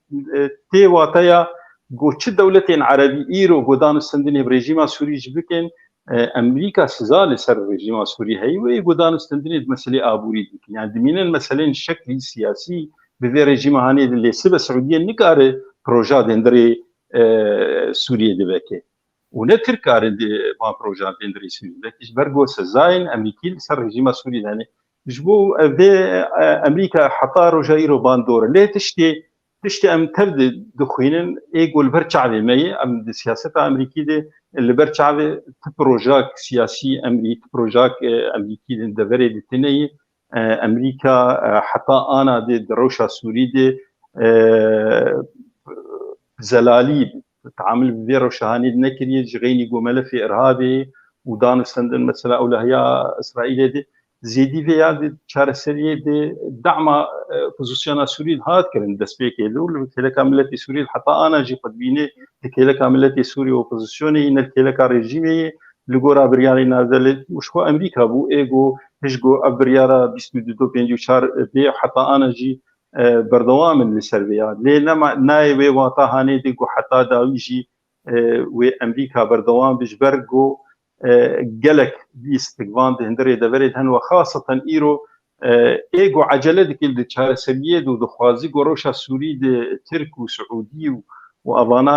wek divê dewletê Erebî li hevdû vegerin li Beşar Esed vegerin îro Rûsyayê ji ber Rûsya dixwazî vê bar giraniya hanê ji pişta xwarajê de û vala bibe di şerê Ukrayna de belkî hetî cana dirêj dikim dikarî ji وقت من نورمال اگر نه من مداخله کرا پروبلم تنه از ورم با برز نوری موزول دوی وارده که جناب ویچت بیجه چما امریکا لبان تشتین کل در باید قومن تحمل اوی چیه چما تحمل اوان تشتاکه مامۆستا وەکە مامۆستا ئەنوەر ینی gelek rol gotin siyaseta Amerika siyasetekî weka bi Kurdî dibêjin bi Erebî dibêjin siyasetekî xabeda siyasetekî zû bi zû siyaseta xwe naderxê îro weka em zanin Amerika rolekî mezin nav dewletê Erebî da û nav dewletê Erebî da û weka niha jî li Sûrî de û li Kurdistana Iraqê de jî rolekî mezin dilêze ew roja hatî Sûrî hatiye ji bona şerê Daeş bike serê Rehabê bike hatiye bi vî rengê hinê yani hel hatiye bi vî rengê hinê û tiştek qenaeta min a şexsî tiştek bê Emerîka saraserî Sûrî de çênabe bê Emerîka yê ewilî û talî Emerîkaya û Emerîka û Rûsya erê dijî hevdûne û dijî mesela Rûsya û Ukrayna û bes mesalihê wayê duwelî mesalihê wayê duwelî wa digihêne hev xakekî de wa digihên hev û istixbaratê wa bi hevdû re dirûnin yani bi qenaeta min tiştek bê Emerîkiya wê nebê di mentiqê de nav di Şerqil Ewsat di roja di Şerqil Ewsat tev de wê tiştek bê wê Emerîka nabê بله gelekî spas ما مستعل باقي از ورم باته پیشیا که دولتا جوینن او که خواستن ترکیه خواست که بشر را لحف بکه یا جی نزیک ببه ایران تدا تنبو بلکه او چاق کف امریکا هات بلکه او چاق امریکا تخواست که ایران تدانی نه هدی ایران صحایت در بخه لپشت جوینا دودیا یکسر ایران هاتا کتا ناوه بو خیر رول تدا و جوی روژی دا حتی ها او که تا بردوامن او هفدیتنی تا بردوامن و چقدر چن هدی وانا لسر خالن کن ناکوک کن هدی شام و ترکیه هفتکن یا جی خانزی که هفتکن اموسا بیجن جبرکو برجمندی هر دیا دوی آلی دایه و آدو دیا دیسا دولتنا عرب کت خوازنها او که دن چه ببا حوله کی دن لگل سین و هر وهار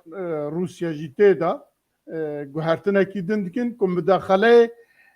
برجواندین سیاست امریکا مداخله ویه و امریکا جهتان ها یکسر یا جی روبرو یا جی اشکره تو برسوکی وسا که ام بزانم بیجن ام بکارم بیجن ها بنر اوانا و ها کنش برویجی امریکا وی برتکی نشانده حتی نه تشتی گوساتنه سبب وی چیه بدیتناته؟ سبب وی سیاست امریکی یعنی سیاستك برفرية ونا وك عربا بيجون وقل كي قربن يكسر بريارة خد دينا او لديمن ادنره داويا انجمن انجام اوي چیه و چاخه کار يكسر درباز به ابخو يعني وقو بيانم قلت سياستا بايدن يعني سياستك لاواز دهري بيده تايبت سوري ده يرو تركيا و درفته دبينه گونيزيكي ريجيم بيبه برجواندي خو بيك بينه وكي ديجي روسيا بي رازي دبه ليبلي امريكا الفيداوية هاي بولخوا قونا اتشناقده غير سوريا وريجيما سوري وتركي الهف ورن بتكف برجواندين روسيا ده ازباب مسألة قبول ناكم وكي ديجي وهردو بقين هف لسر حسابي ام برجواندين حسدي ويرو حسدي جمر لازمه او شر داعش دكه شر داعش دكه جبر بيهاوي ازباب مسألة زوزو پشتوانیا ویناکن گو ترکیا و رژیم بشار الاسد لهورد او بخوا لدیمن نره بس اگر بگه خالا داوی و انجام جه درکبه بچه خوی کاره باش راوستینه او تجاری لترکیا نره نوک ارید اندامک دناتو دیه و هبال بند امریکایی او بخوا ترکیا تخوازر رولا امریکا لوی هریم بلیزه لیبلی امریکا وی درفتی نادو ترکیا اف درباري مثلا نزيك بونا تركيا وريجيمي مثلا نزيك بونا عربا بريجيمي امريكا ويرو جا سيناتورك بنافي لينسي جراهام شان سعوديه وجواره قوت افتف قرا وكفتلفتا ونزيك بونا وبو ريجيما بشار الاسد ابناء قبول كرين جبر دي قانون هنن سزا دايه سوريا يكجي قانون قيصر ادومين قانون كبتاغونه ونحردو قانون هجر اوانيك يعني تشتغل هندكن للديجي وحردو قانون عيه ام في مسألة قبولناكن وهر وقت ديجي راقهاندنا امريكي روجانا لسر سوريا رادوسته بلكي ام ناخوينن يعني خلق سوري ناخوينن كرد عرب ناخوينن ليه بلد راقهاندنا وادهيه CNN شبكة CNN يا امريكي حرتم بحسابه مثلا سوري دكه مثلا تشيكرنا و ناركوتيكا يا بنابي كبتاغون وشندي براجي دردخه وكي تيد دشخله حتى بيجين فابريكا ويد اندري سوري دانن وكسي جو بلاف دك بارتي حزب الله وميليشيات عراقيين يلسر جريداين يلسر ايراني بريطانيا بيجي بيباب مثلا هنيك جبرجو هي او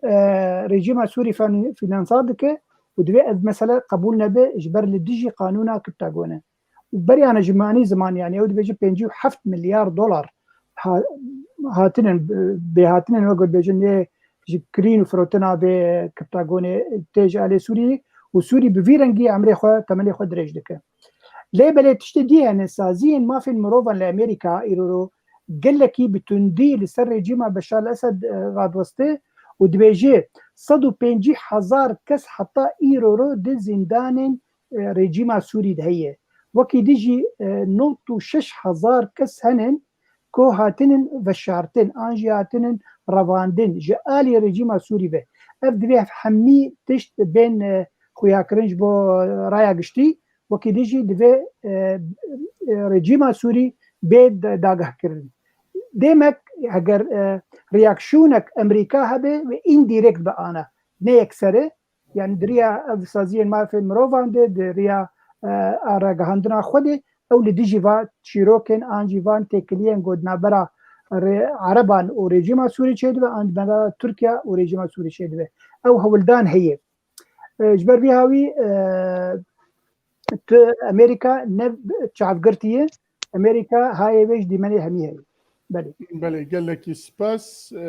em ê derbazê xala xwe dawiyê bibin ez ê dîsa werim ba Birêz Enwer Tirkiye hergav îddia dike ku Amerîka dixwaze li ser sînorê wî ya jî sînorên bêjin Rojavayê Kurdistanê seranser dewletekî terorî çê bike ev çiqasa rast e gelo Tirkiye bixwe biviya bawer dike ku Amerîka tiştek wisa dixwaze bike û ya jî derfeta siyaseta dinyayê rê dide ku ji seranserê کنات جی کو ترکیه جی تدا اشکال کریه عفرین و حتی بگیش بر دبی بحری بگیره حتی قاموشلو و حتی سینورن دنه کو دولته کی وسا جبو کرده وره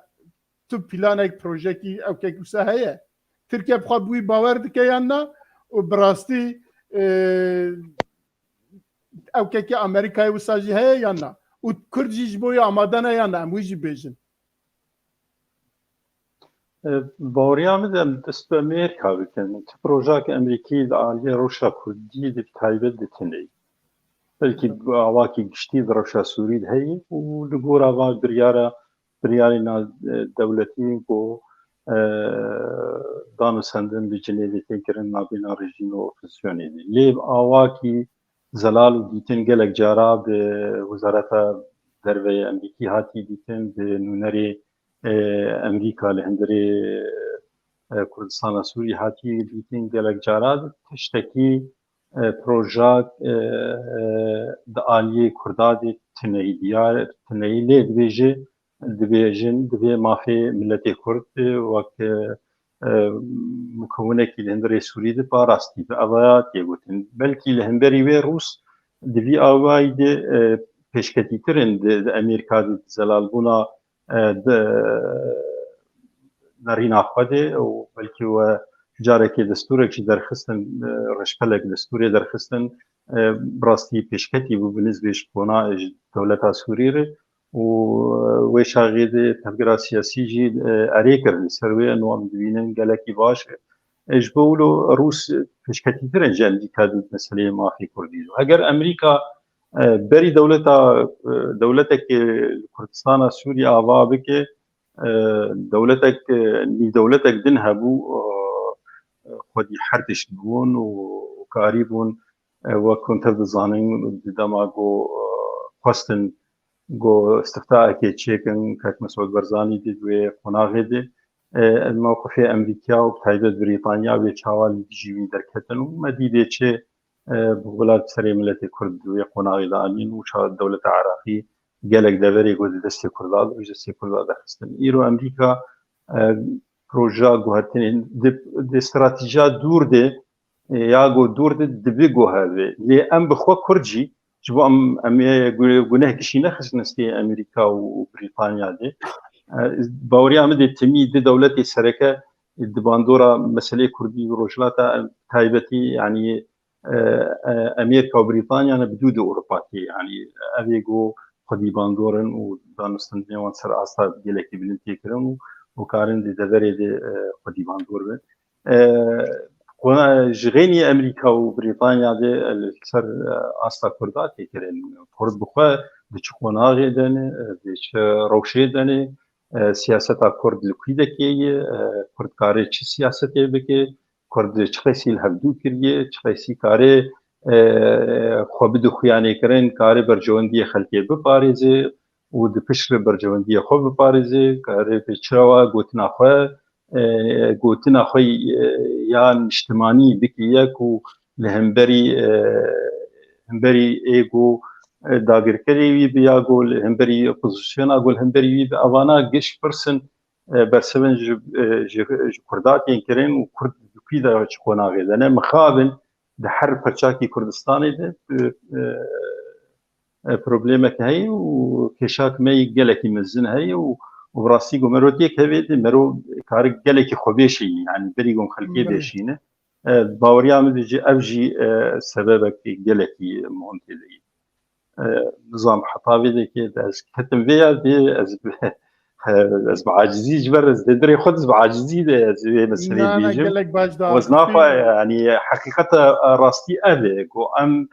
اللي بقرك ام بري قشيش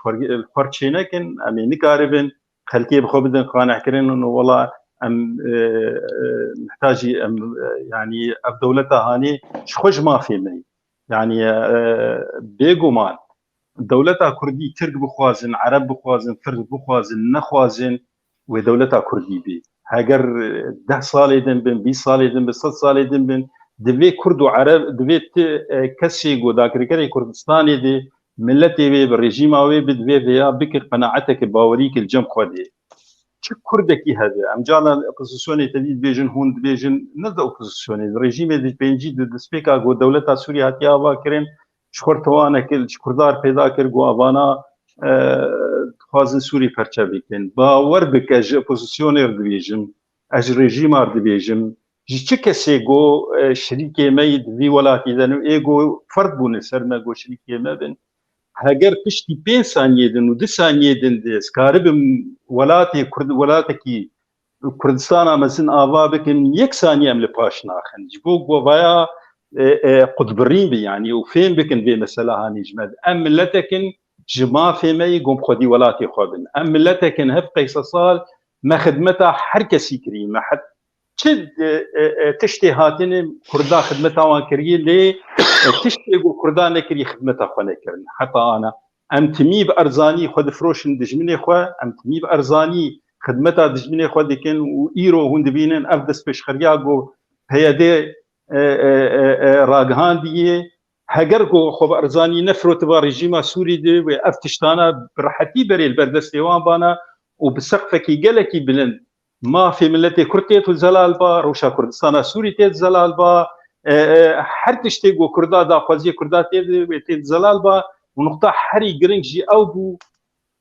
گۆ دەڤەرە کوردی وێ ببا دەڤەرە ئۆپۆزیسیۆنا سووری و ئیرۆ ئۆپۆزیسیۆنا سووری گشت بن کۆنترۆلا ملەتی کوردەبانە و دنام دێرا تەفگەرا سیاسی کوردی دەبەجبەر مجدسپیک ده مخوند گو رژیم سوری ملت کردانی آلی کی دو پیرناکه به سراعی ده یعنی لسر کاغتا کمنتوا ده رژیم بعث لیست و مجی کاریب فیده جه بکرا و موی چاگه مدعوه جواته که کر جغوال خوره و باشکره گوت انو رژیم سوری ما جوه ناکوکیا گو هی مدور خستی گرک ام درفته و درفته هانی بدست خو بگرن و ام خو حاضر بکن جیره و امکار جر بکن براستی شبو اجازه بگرم پرساتن و دولتا ترکی دبیجی و دولتا تروری کلک ام آوا بکه هر وها روسیا جید بیجه امریکا دولتا که لویده که آوا دکه اب گوتنانا پروپاگاندا نه پکه ترکی جمع گشا بهتر پکه ناز دکه و هگر گو دستی و دندری پکه دتنه به حتا داوی زانبه پکه چه فکر دو بو دوران کاغان دبیجه PKK beri çû PKK îro PKK got desthilatdariyê û dewletê di ewa wexta wê derbas bûye û xelas bûye em îro PKK got em bî'a biparêzin û em civaka demokratiya ava bikin û azadiya jinê ava bikin. Ev PKK got Tirkî wê nas dike û zanibê tefasîlê wê çi. Gelek spas mamoste Enver wextê me kêm maye از برز نوری مازوری جی بپرسم لسر وی مجاری که سببی که ترکیه دبیجه امریکا دخوازه لسر سینورن روژاوای کردستانی و یا جی که سوریه چیه دولت ترکیه وک سینوری خود زانه دخوازه دولت که یا جی او که دولت که ترور عواب که چما وساد بيجا براستي بخوا باورتك كنت تشتاق وساد ببا مامۆستا ترکی جیزانێ و ئەمریکا جیزانێ پەکەکێ کودێ چێبووە و کێ پەکەکێ چێکریا و چ دەست ناف پەکەکێدا هەنا بیر و باوەریا من حتا پەکەکێ هەیە کوردستان چێ نابێ بلو بەکری ئەزێ بێژم وەکە مامۆستا ئەنوەر گوتی برەتفعل ئەجی برەتفعل وێرت فعلێ دەبێژم لێ حنگی تشتا ئانی سەرێ وی ملەتێ کورد سەرێ وی ملەتی یعنی ما ناوال کوردستانە عراقێ چتکێ ما ناوال سووری چتکێ يعني تي جميل بايق ويدي بيجن نوختي قومياتايا نوختي دولتايا يعني تشج في ملتي تشج بيرو باورياتا يبوا بي يمن افقنا عتامنا درد مجوا ديتي باش دجمني خونا ديتيا مثلا هيا مثلا كردي بجي فنا داري نجدار بي فنا داري نجدار بي او دار فنا نابي فنا بونا ما فكك يا جروجا فكك تشيبوي حتى نها وامريكا جيواناز دكي يعني ودولة اوروبي جيواناز كن حمو جيواناز كن بس سياسة دولتها يا مصالح دولتها يا نمستعد العسكري كي خبدن كشتن ام ملتي بلنغاز 20,000 25,000 ملتي كرد ما سوري دا كشتن خورتي ما نمان كچكي منان تشتك منامان ام چون بر من بجي دا هاتن كشتن ام چون بر رقاي دا هاتن كشتن ام چون بر حتى ما عرب كرن بجي من اخوا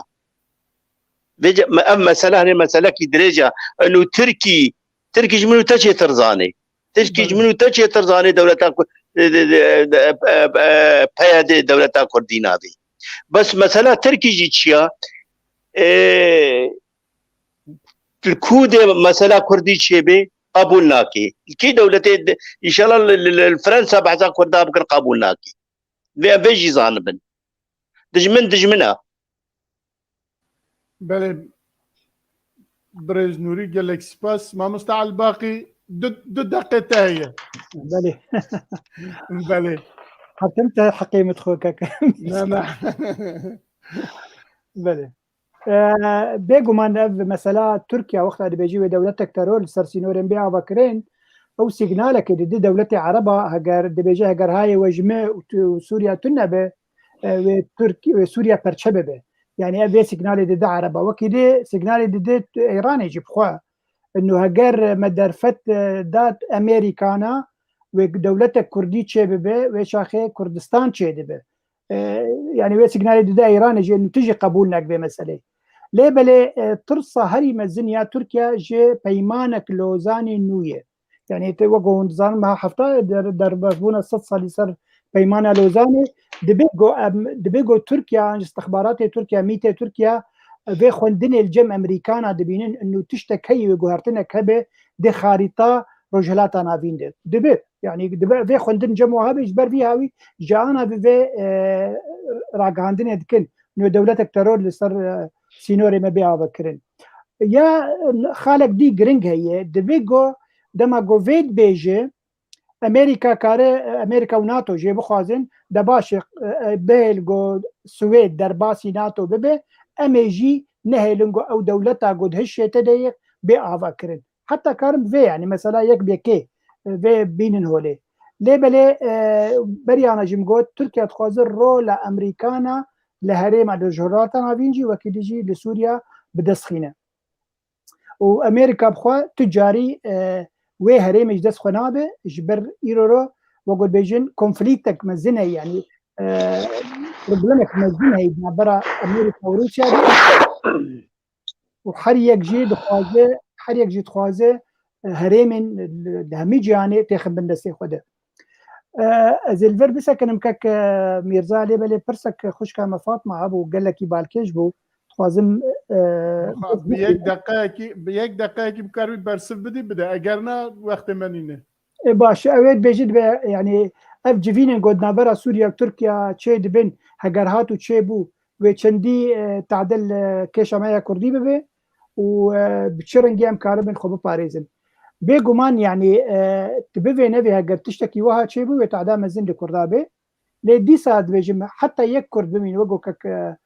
ئەنوەرژی گوت یەک کورد بمین لە سووریا وێ مافی مسەوگەر ببێ تێمانی مافی چاندەیی گۆکارە بە زمانی خوا بخوینە و پێ ڕۆژا خوا بەردەوام بکە بەێ بەێ gelekî spas بۆ we hersê cenabê we herseya û ez bawer dikim û gelek spas bo bînerên me ku avanî 2 saete bi merane em zanin ku gelekî têbinî gelekî pir hatine lê ji ber nebûna wexta em nikarin bersiva wan jî bidin bi yek gotinekî birêz Enwer em dixwazin xatir ji te bixwazin eger tu gotinekî te hebe bi yek gotinekî ku em derbas bin دماوەڵ دەماتە مەشقانەوە خۆش بوو گەلێکی سپاس ژوەر و گۆ دەرفەتدامە هێدیاگ و ملەتێمە دەمەک نزیک لە ئازاد و سەرفراز بوو هێوی و داخوازی پێک دێ gelekî spas mamosta Nûrî cenabê te tiştekî ku dawiyê de bêje سلاڤورێز ژەوا تەفدارا بەسوەڵا تشتێک هەبوو خالێک هەبوو مەدبی بوون بەسێ بکەن لێ وەخت چوو ئینشەڵا جارێکی دی مەسەلا ئەن کەسێ و em ê baş ew yên baxin da başa spas Albaqî carek din ji bo we teva jî dîsa spas gotina xwe jî bêje em bigirin وڵام سپاسی هەمی کەسێ تەماشەوان یەگۆل مە تەماشە دکردنی ڕۆ هەمی کۆمنتاری خۆنی بساندن و لێ داوێ مامۆستا محەممەد زەکی ئەوسێ تشتێکی باڵکێش گوتیە سلااوڕێژ بۆوی ئەم واز گەلێکی سپاس دکن دەرفەتتن نەبوو گۆم هەنێک پرسێ واژی بین هۆلێ لێ بەلێز باوەرم بە ڕەنگێکی ئیندێرەکت مە بەرسەواوادا وەربکی سیەک تایبەش بۆ کەک ئەنوەر ناسۆ و کەک نووری معزول سپاس بۆ هەبووناوەل سەرکەنارە جارێکی دن سپاسی هەردوو میوانê xwe dikin û spasê hevalê xwe rejiyê ku eva 2 saete dîsa bimere û her wiha spasê temaşevanên xwe jî dikin em dibêjin heta bernamekî din hûn te bimînin di xêr û xweşiyê de û bi xatirê we سلاڤورێز